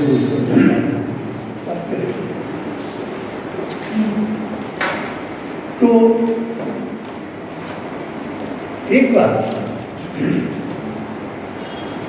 हम कहीं बाहर गए थे, जब हम हुआ गया था इस साल के दीवानी जैसे बहुत डरपोक आदमी नहीं थे, बुज़दिल थे किसी तरह तक, लेकिन बहुत नहीं। लेकिन वो उनको अपनी मौत से उड़ा कर गए। तो वो अपनी माँ को भी क्या चाहते थे। तो एक मरतबा उनकी माँ का इंतकाल हो गया, उनकी दफन हो गई। तो हमारे एक बहुत अजीज दोस्त हुआ करते थे साबिर दत्त, तो रिसाला निकालते थे। तो साबिर दत्त बहुत करीब थे साहिब गांधी से, रोज जाना था। तो साहिब गांधी ने उनसे कहा कि यार संसद एक काम करो, वो अम्मा मेरी दफन है दूर के कब्रिस्तान में, मैं तुमको हिम्मत नहीं कर सकता जाने, तुम जाओ देखो कब्र में क्या हाल है। तो साबिर दत्त जरा हकलाया करते थे, बात करते। तो साबिर दत्त गए देखने और लौट के आए। तो साहिब ने पूछा क्या हुआ भाई। तो वो हर खबर के पीछे कदम लगा होता था कि अल्लाह की खबर है। तो साबिर दत्त ने कहा खबर तो वो हो गई, लेकिन मैंने वो कदमा पढ़ा, उसमें वालिदा नहीं लिखा हुआ था, साहिब अरबी का नाम था। वो साहिब ने निकाल दिया उसे, साहिब ने उसे निकाल दिया। अब ये सब भी बातें होती नहीं थी, जिंदगी बहुत मुश्किल। उसके बाद एक फिल्म बन रही थी हिंदी की, जिसमें दिल कुमार साहब थे। बहुत बड़ा अनाउंसमेंट। अब उसमें डायलॉग दोस्त लेकिन उसमें रोमांटिक सीन किया बहुत बड़ा, उसको कई बार दिखा दिया। छोटा सा छोटा सा तो नहीं पसंद, नौशाद साहब ने, तो नौशाद साहब ने छोटा सा कहा कि ये छोटा है, बहुत अच्छा काम करता है, आप उससे उसकी सीन करो। तो मुझे बुलाया गया, मुझे बताया गया कि ऐसा ऐसा काम और मुझे ये करना। खैर मेरे जो कुछ भी हो सकता था मैंने कहा क्या हो सुनाया, सीन में पसंद है। अब ये सब हो रहा था कि साहिब साहब से मेरी मुलाकात थी, मगर उसी जमाने में एक बी.आर. चोपड़ा की फिल्म,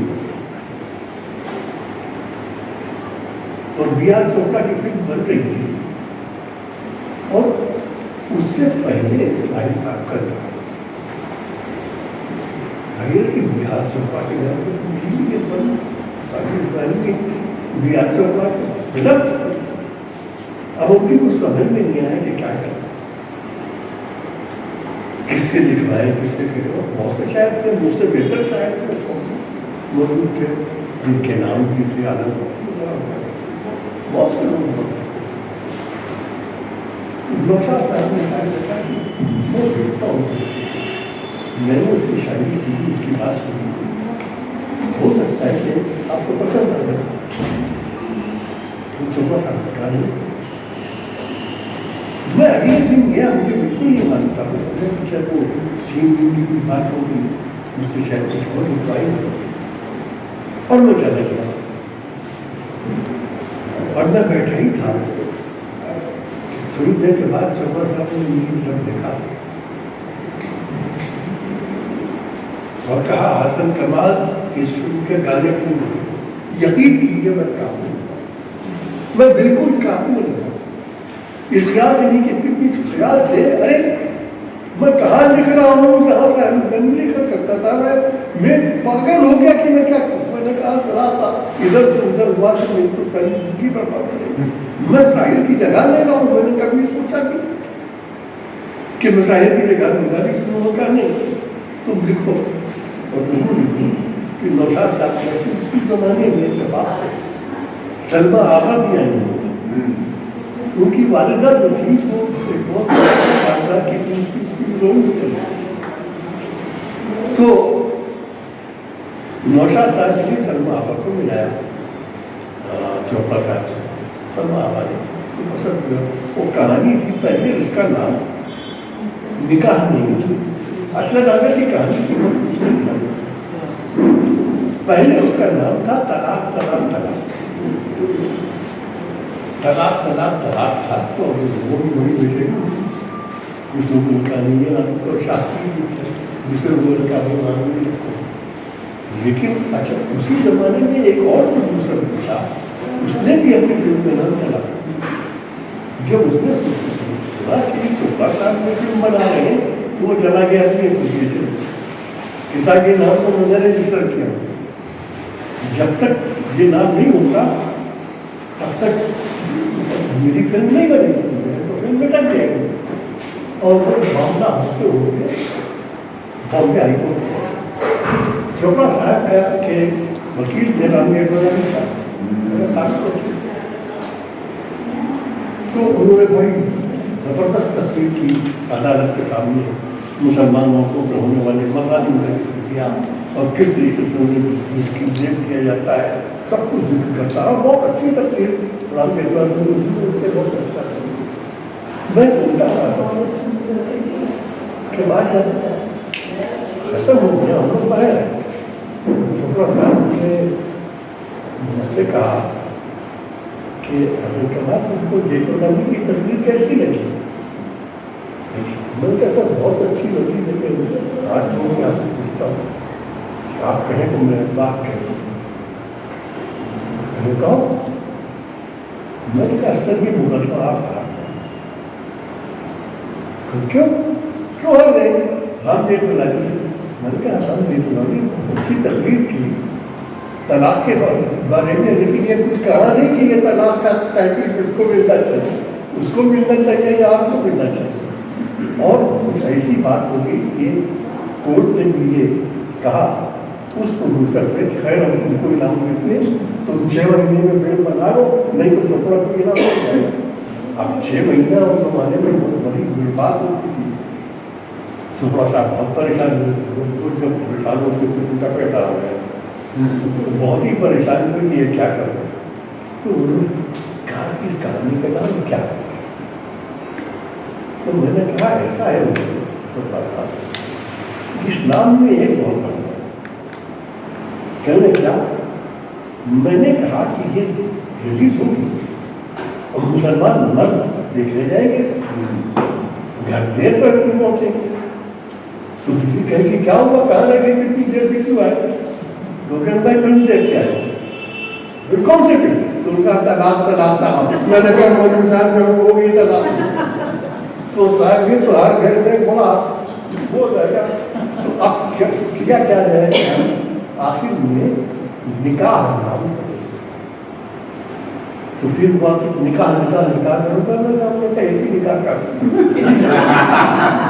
निकाह की जरूरत नहीं, निकाह रखा गया।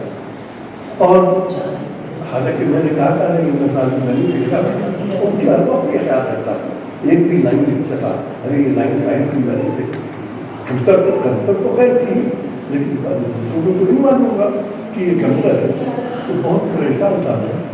बहरहाल किसी तरीके से वो फिल्म कंप्लीट हो। फिल्म के बाद जो कुछ हुआ वो हिस्ट्री है, उसे बताने की जरूरत नहीं है। लेकिन मेरी शायरी में बड़ा भी कम भी पीछे आज भी जब मैं शायरी करता हूँ, कुछ भी लिखता हूँ, तो सोचता हूँ कि मैं नहीं मिला शायरों से निकल दूसरे घबराता हूँ अगर कि यहाँ पर भी क्या कैसे लिखते। मैं उनकी तालीम में मैंने कुछ पूछा, उनके पब्लिक ने उन्हें पसंद किया, इसलिए वो पॉपुलर हो गए। मुझे बड़ी खुशी है कि आप लोग सारी लैंग्वेज का इतना अच्छा करती है, बहुत कुछ है आप सब बेहद मुबारकबाद है। बहुत शुक्रिया साहब, मेरा तालियों के साथ स्वागत करेंगे। अब हसन कमाल साहब बोल चुके हैं, बेदबी हम लोगों को बोलना बहुत जिस शानदार गुफ्तगू हमने अभी समाज किया, तो उसका तासुर खत्म हो जाएगा मेरे बोलने। तो मेरे ख्याल से मेरा नाम बोलना बेहतर है। बहरहाल फिर भी अगर वजीर हैं आप तो ये कदा मैंने 20-25 साल पहले नेहरू सेंटर के एक शो के लिए साहिर साहब के बारे में लिखा था कि साहिर जिसे कहते हैं वो झुंझला के गया है। क्या? साहिर जिसे कहते हैं वो झुंझला के गया है, साहिर जिसे कहते हैं वो उकता के गया है, वो लेके गया साथ न नफरत न मोहब्बत, जो कुछ भी मिला उसको वो लौटा के गया। देखिए मैं तो बहुत कुछ बोलना चाहता था लेकिन अब मौका नहीं।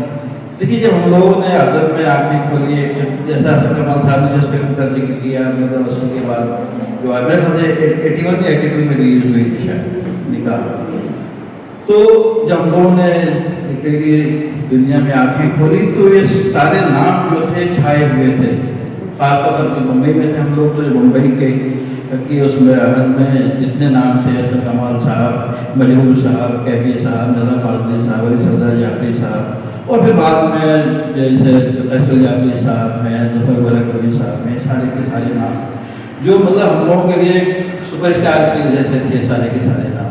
उसी ज़माने में हसन कमाल साहब के अशार भी कि ऊँचे कलम पर तीन जला शाम हो गई, जागे गुनाह सोए खुदा शाम हो गई, दिन भर तो अपने आप से बचते रहे हो तुम, समझो हसन कमाल ज़रा शाम हो गई।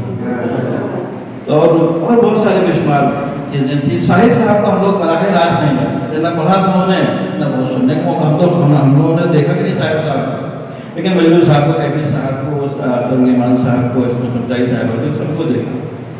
साहिर साहब के बारे में जो कुछ भी हम लोगों ने इब्तदाई गुफ्तगू सुनी वो उनके हम असमों से सुने, चाहे मजरूर साहब हुए, जाफरी साहब हुए या और दूसरे निदा साहब हुए या जावेद अख्तर साहब हुए, तो इनके ज़माने सारी बातें हम लोगों ने सुनी। तो बहुत सारे उसमें बहुत सारे दिलचस्प वाक़यात हैं। साहिर साहब का हम लोगों का जो तारुफ हुआ साहिर साहब की शख्सियत से, वो इन ज़राए से हुआ, डायरेक्ट शायरी से नहीं हुआ, डायरेक्ट गानों से भी नहीं हुआ, इन बुजुर्गों की तवस्सुत से हुआ। तो मुझे 2-3 वाक़यात जो बुजुर्गों की याद हैं। मजरूर साहब एक बात बताने लगे कि बेटा ये जो शाहिर है ना, शाहिर ये जो है ना उससे बहुत वो कर मतलब मुशायरा होता था जब बाबू सिद्दीक में, वो आता था गाड़ी में बैठा रहता था, बाहर बैठा रहता था, जैसे ही अनाउंस होता था कि अब मजरूर सुल्तानपुरी आए और अपना कलाम, वो वहाँ से निकलता था अपनी गाड़ी से, 15-20 लोग उसके पहले से बैठे होते थे हॉल में, जैसे ही वो आता था उसके लोग तालियां बजा लेते शाहिर शाहिर, और जो है वो अब मजरूर को कौन सुने, पूरा मुशायरा जो जितने उसमें सामीन हैं वो सब शाहिर साहब को देख रहे हैं और मजरूर साहब से पिट गए। तो इसी तरह तो बहुत सारे वाक़यात। यूसुफ नाज़िम साहब जो हमारे बहुत अहम मिज़ाह निगार थे, वो बताने लगे कि एक बार उन्होंने कला नगर में मुशायरा रखा, तो उसमें मुंबई के सारे शायरों को बुलाया और बाहर से भी शायरों को बुलाया। तो दावतनामे में जो है 2 लिस्ट बनी, एक मकामी शायर यानी लोकल पोएट्स और एक बैरूनी शायर। तो जब वो साहिर साहब के पास पहुंचा और उन्होंने अपना नाम मकामी शायरों की लिस्ट में देखा तो काबू से बाहर हो गए। उन्होंने नाज़िम साहब का फ़ोन किया, आपकी ये मजाल, ये जुर्रत कि आपने मेरा नाम मकामी शायरों की फहरिस्त में रखा है। तो नाज़िम साहब समझ गए कि मामला कुछ गड़बड़ हो गया है। तो उन्होंने कहा कि साहिर साहब दरअसल बात ये आप समझ नहीं रहे, मकामी शायर उसको कहते हैं जिसका अदब में बड़ा मकाम होता है। तो मेरा तो बहुत बराम हो गया और बाद में नाम लिस्ट चाहिए। बहरहाल इस तरह गुफ्तगू का वक्त तो नहीं है। बहरहाल साहिर साहब को फिर हम लोगों ने जब पढ़ा और उन्हें समझा तो जो कि इनकलाबी शायरी हो चाहे रुमानी शायरी हो, तो चाहे ये समाजी सरोकार की शायरी हो, जिस पर भी जिस मौजू को भी उन्होंने छू लिया उसे जावेदा बना दिया। हालांकि मजरूर साहब का शेर है कि मैं इसे छूता गया वो जावेदा बनता गया, लेकिन साहिर साहब के साथ ये तो बिल्कुल सही है कि जिसे मैं इसे छूता गया वो जावेदा बनता गया। आखिर में एक कथा पढ़ के मैं उनका साहिर साहब का अपनी बात खत्म करता हूँ कि चंद कलियाँ नशात की चुनकर, चंद कलियाँ नशात की चुनकर मुद्दतों महवे यास रहता हूँ, तेरा मिलना खुशी की बात सही तो उससे मिलकर उदास है। तो हम शाहिद लतीफ़ साहब को सुनेंगे। उर्दू के लिए आपकी काफ़ी सेवाएं हैं। एक वाक़या मैं बताना चाहूँगा कि दिल्ली में गालिब की बरसी मनाई गई और उसमें शाहिद साहब गए। इंदिरा गांधी के सामने उन्होंने 4 लाइनें पढ़ी तो पूरी दुनिया में तहलका मच गया। वो लाइनें थी कि जिस अहद सियासत ने ये जिंदा जवां कुचली, जिस अहद सियासत ने ये जिंदा जवां कुचली, उस अहद सियासत को मरहूम का गम क्यों हो। गालिब जिसे कहते हैं उर्दू का ही शायर था, उर्दू पे सितम करके गालिब को करम क्यों। तो शाहिद लतीफ साहब आए। भाई देखिए, हम सब जो है वो हमको शुक्रगुजार होना चाहिए राज बिहारी जी का, जिन्होंने साहिर के उन्वान पर, साहिर के नाम पर हम सबको आज जोड़ने की कोशिश की। और हम सब बधाई के पात्र हैं। हम सब अपने आप को मुबारकबाद देना चाहिए कि हम जो है वो मुंबई की भागदौड़ से, अपनी घरेलू जिंदगी से, अपनी कारोबारी मसरूफियत से, अपने दफ्तर की जिम्मेदारियों से वक्त निकाल कर साहिर के लिए यहाँ पर जमा हुए, तो बहुत बड़ी बात। देखिए, इस मुंबई में कई करोड़ लोग रहते हैं और कई करोड़ लोगों की तरफ मैं देखता हूँ और आप सबकी तरफ, हम सब की तरफ देखता हूँ, तो मुझे ऐसा लगता है कि हम वो कुछ नसीब लोग हैं जो साहिर के नाम से यहाँ पर जमा, और हम सब वो खुशनसीब लोग हैं जो साहित्य के नाम से, साहिर और साहित्य दोनों के लिए यहाँ। देखिए, आज की दुनिया बिल्कुल ऐसी हो गई है कि उसे साहित्य की बिल्कुल परवाह नहीं, कहीं से हमारी जिंदगी का कोई ओर छोर जो है वो साहित्य से जाके मिलता नहीं है। जबकि साहित्य इतनी बड़ी चीज है कि हम जो है वो आज कई साल बाद भी साहित्य को याद करने के लिए यहाँ पर बैठे हुए हैं। इसलिए कि साहित्य ने वो सब लिखा जिसकी दुनिया को उस वक्त भी जरूरत थी और आज तो उससे कहीं ज्यादा। साहिर ने नफरत के खिलाफ लिखा, साहिर ने सेक्टेरियनिज्म के खिलाफ लिखा, साहिर ने जुल्म के खिलाफ लिखा, साहिर ने जो है बहुत दूसरे तरह की डिस्क्रिमिनेशन होते हैं उनके खिलाफ लिखा। उसने जागीरदारों के खिलाफ लिखा, जबकि वो जागीरदार घराने में पैदा हुए थे। उन्होंने महिलाओं पे अत्याचार के खिलाफ लिखा। और आज देखिए कि उनके जमाने में शायद इन चीजों की इतनी ज्यादा जरूरत नहीं थी जितनी आज है। तो आज जो है वो साहिर के पैगाम को दूर दूर तक पहुंचाने की जरूरत है। और मैं समझता हूँ कि इसी निस्बत से जब हम आज यहाँ पर मिल बैठे हैं तो मुझे ऐसा लगता है कि हम बहुत खुशनसीब हैं और बड़ा काम करते हैं। साहिर से मेरी मुलाकात हुई, लेकिन मुझे एक वाकया याद है कि मैं जब 7वीं कक्षा में था, उस वक्त हमारे शहर भुसावल में एक बहुत ऑल इंडिया मुशायरा हुआ था, बहुत बड़ा मुशायरा हुआ था, और वो वहाँ के सबसे बड़े रेलवे क्रिकेट ग्राउंड पर हुआ था। उसमें साहिर को बुलाया गया और साहिर काफी देर से आए, लेकिन ऐसा लगता था, मैं तो छोटा था बहुत, लेकिन मुझे अभी भी कुछ याद है, परछाइयाँ सी ज़हन में है कि उस वक्त जो है वो पूरा मजमा साहिर के लिए रुका हुआ था और साहिर को सुना था।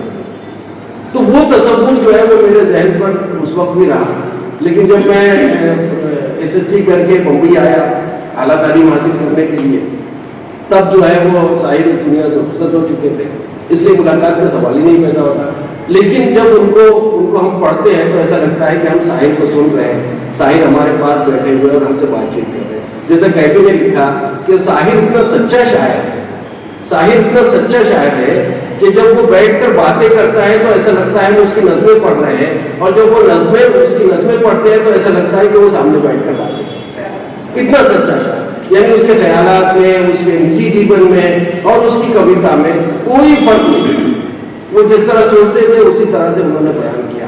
अब ये देखिए कि सबसे ज्यादा खवातीन की, महिलाओं की इज्जत के लिए, उनकी असमत के लिए, उनकी हिफाजत के लिए सबसे ज्यादा साहिर ने लिखा। और ये देखिए कि प्रकृति किस तरह का नियम अपनाती है कि साहिर पैदा हुए थे 8 मार्च को, जो कि इंटरनेशनल विमेंस डे है। तो ये चीजें जो है वो ऐसी नहीं आ जाती। जैसे साहिर यहाँ पर थे, जिस जमाने में फिल्मी गीत लिख रहे थे, मुशायरे पढ़ रहे थे, उसी जमाने में कैफी भी थे, यहाँ पे शकील भी थे, यहाँ पे जानिसार अख्तर भी थे और दूसरे बहुत सारे शोरा थे उनके। लेकिन साहिर ने जो है वो जो सिक्का जमाया, जो जादू जगाया, उसकी बात ही हो रही। और ये साहिर ऐसा करने के काबिल क्यों बने? जब इन इस पर गौर करते हैं और उनकी नज़मों में, उनकी गज़लों में उनको तलाश करने की कोशिश करते हैं तो पता चलता है कि कितने डायमेंशन, इतने डायमेंशन। आज पूरी दुनिया में जंगों का माहौल है, वहाँ गजा में लड़ाई हो रही है, वहाँ यूक्रेन में लड़ाई हो रही है, हिंदुस्तान पाकिस्तान अभी बाल बाल बचे हैं लड़ाई से, और ऐसे यानी और अब जो है वो परमाणु हथियारों का, न्यूक्लियर वेपन्स का इतना बड़ा खतरा इंसानियत पर मंडरा रहा है। ऐसे दौर में जो है वो शायर मोहब्बत का पैगाम देते, अमन का पैगाम देते और जंगों के खिलाफ खुलकर बोलते हैं। तो ये शायरी जो है वो आज के दौर में हम इस चार दीवारों में कैद न रहे, बल्कि ये शायरी आगे तक जाए, दूर तक जाए, लोगों तक पहुंचे। साहिर बहुत ज्यादा पॉपुलर है, इसमें कोई शक नहीं कि आज भी बहुत पॉपुलर है, लेकिन साहिर के पैगाम को समझाने की कोशिश जो है वो कुछ इंटेलेक्चुअल्स और बुद्धिजीवियों के जरिए होनी चाहिए। शायद उसमें हम कुछ कमी महसूस करते हैं, वरना साहिर का पैगाम जो है वो आज भी घर घर में होना चाहिए था, साहिर की किताब घर घर होनी चाहिए थी। और मीडिया जो है वो उसको तो जाने दीजिए, उसको माफ कर दीजिए, मीडिया जो है वो अपनी जिम्मेदारियों को पूरा करने में बहुत बहुत दूर है, अपनी जिम्मेदारियों से बहुत दूर हो गया है।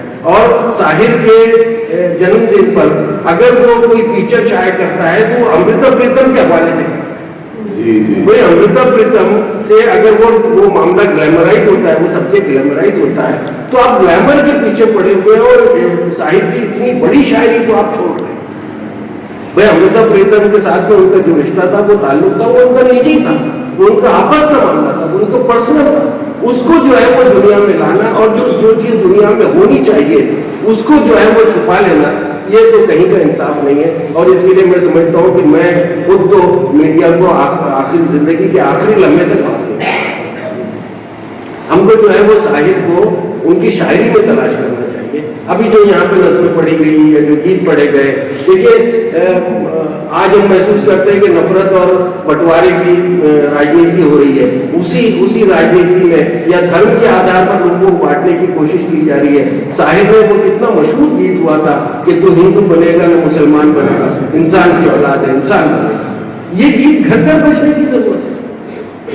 तो हम इस तरह से एक दूसरे से टूटेंगे नहीं, एक दूसरे से मतलब इतनी हमारे दरमियान इतनी खाइयाँ और इतनी दूरियां नहीं होंगी अगर हमने साहित्य के पैगाम को और पूरी नज्म जो है उसको पढ़ने की जरूरत नहीं। ये दो पंक्तियां ही काफी है कि तू हिंदू बनेगा न मुसलमान बनेगा, इंसान क्या इंसान बनेगा। तो ऐसी बहुत सारी बातें हैं, लेकिन वक्त भी हो चुका है और खासतौर पर कमाल साहब बोल चुके हैं, इसलिए और ज़्यादा गुस्ताखी नहीं की जा सकती।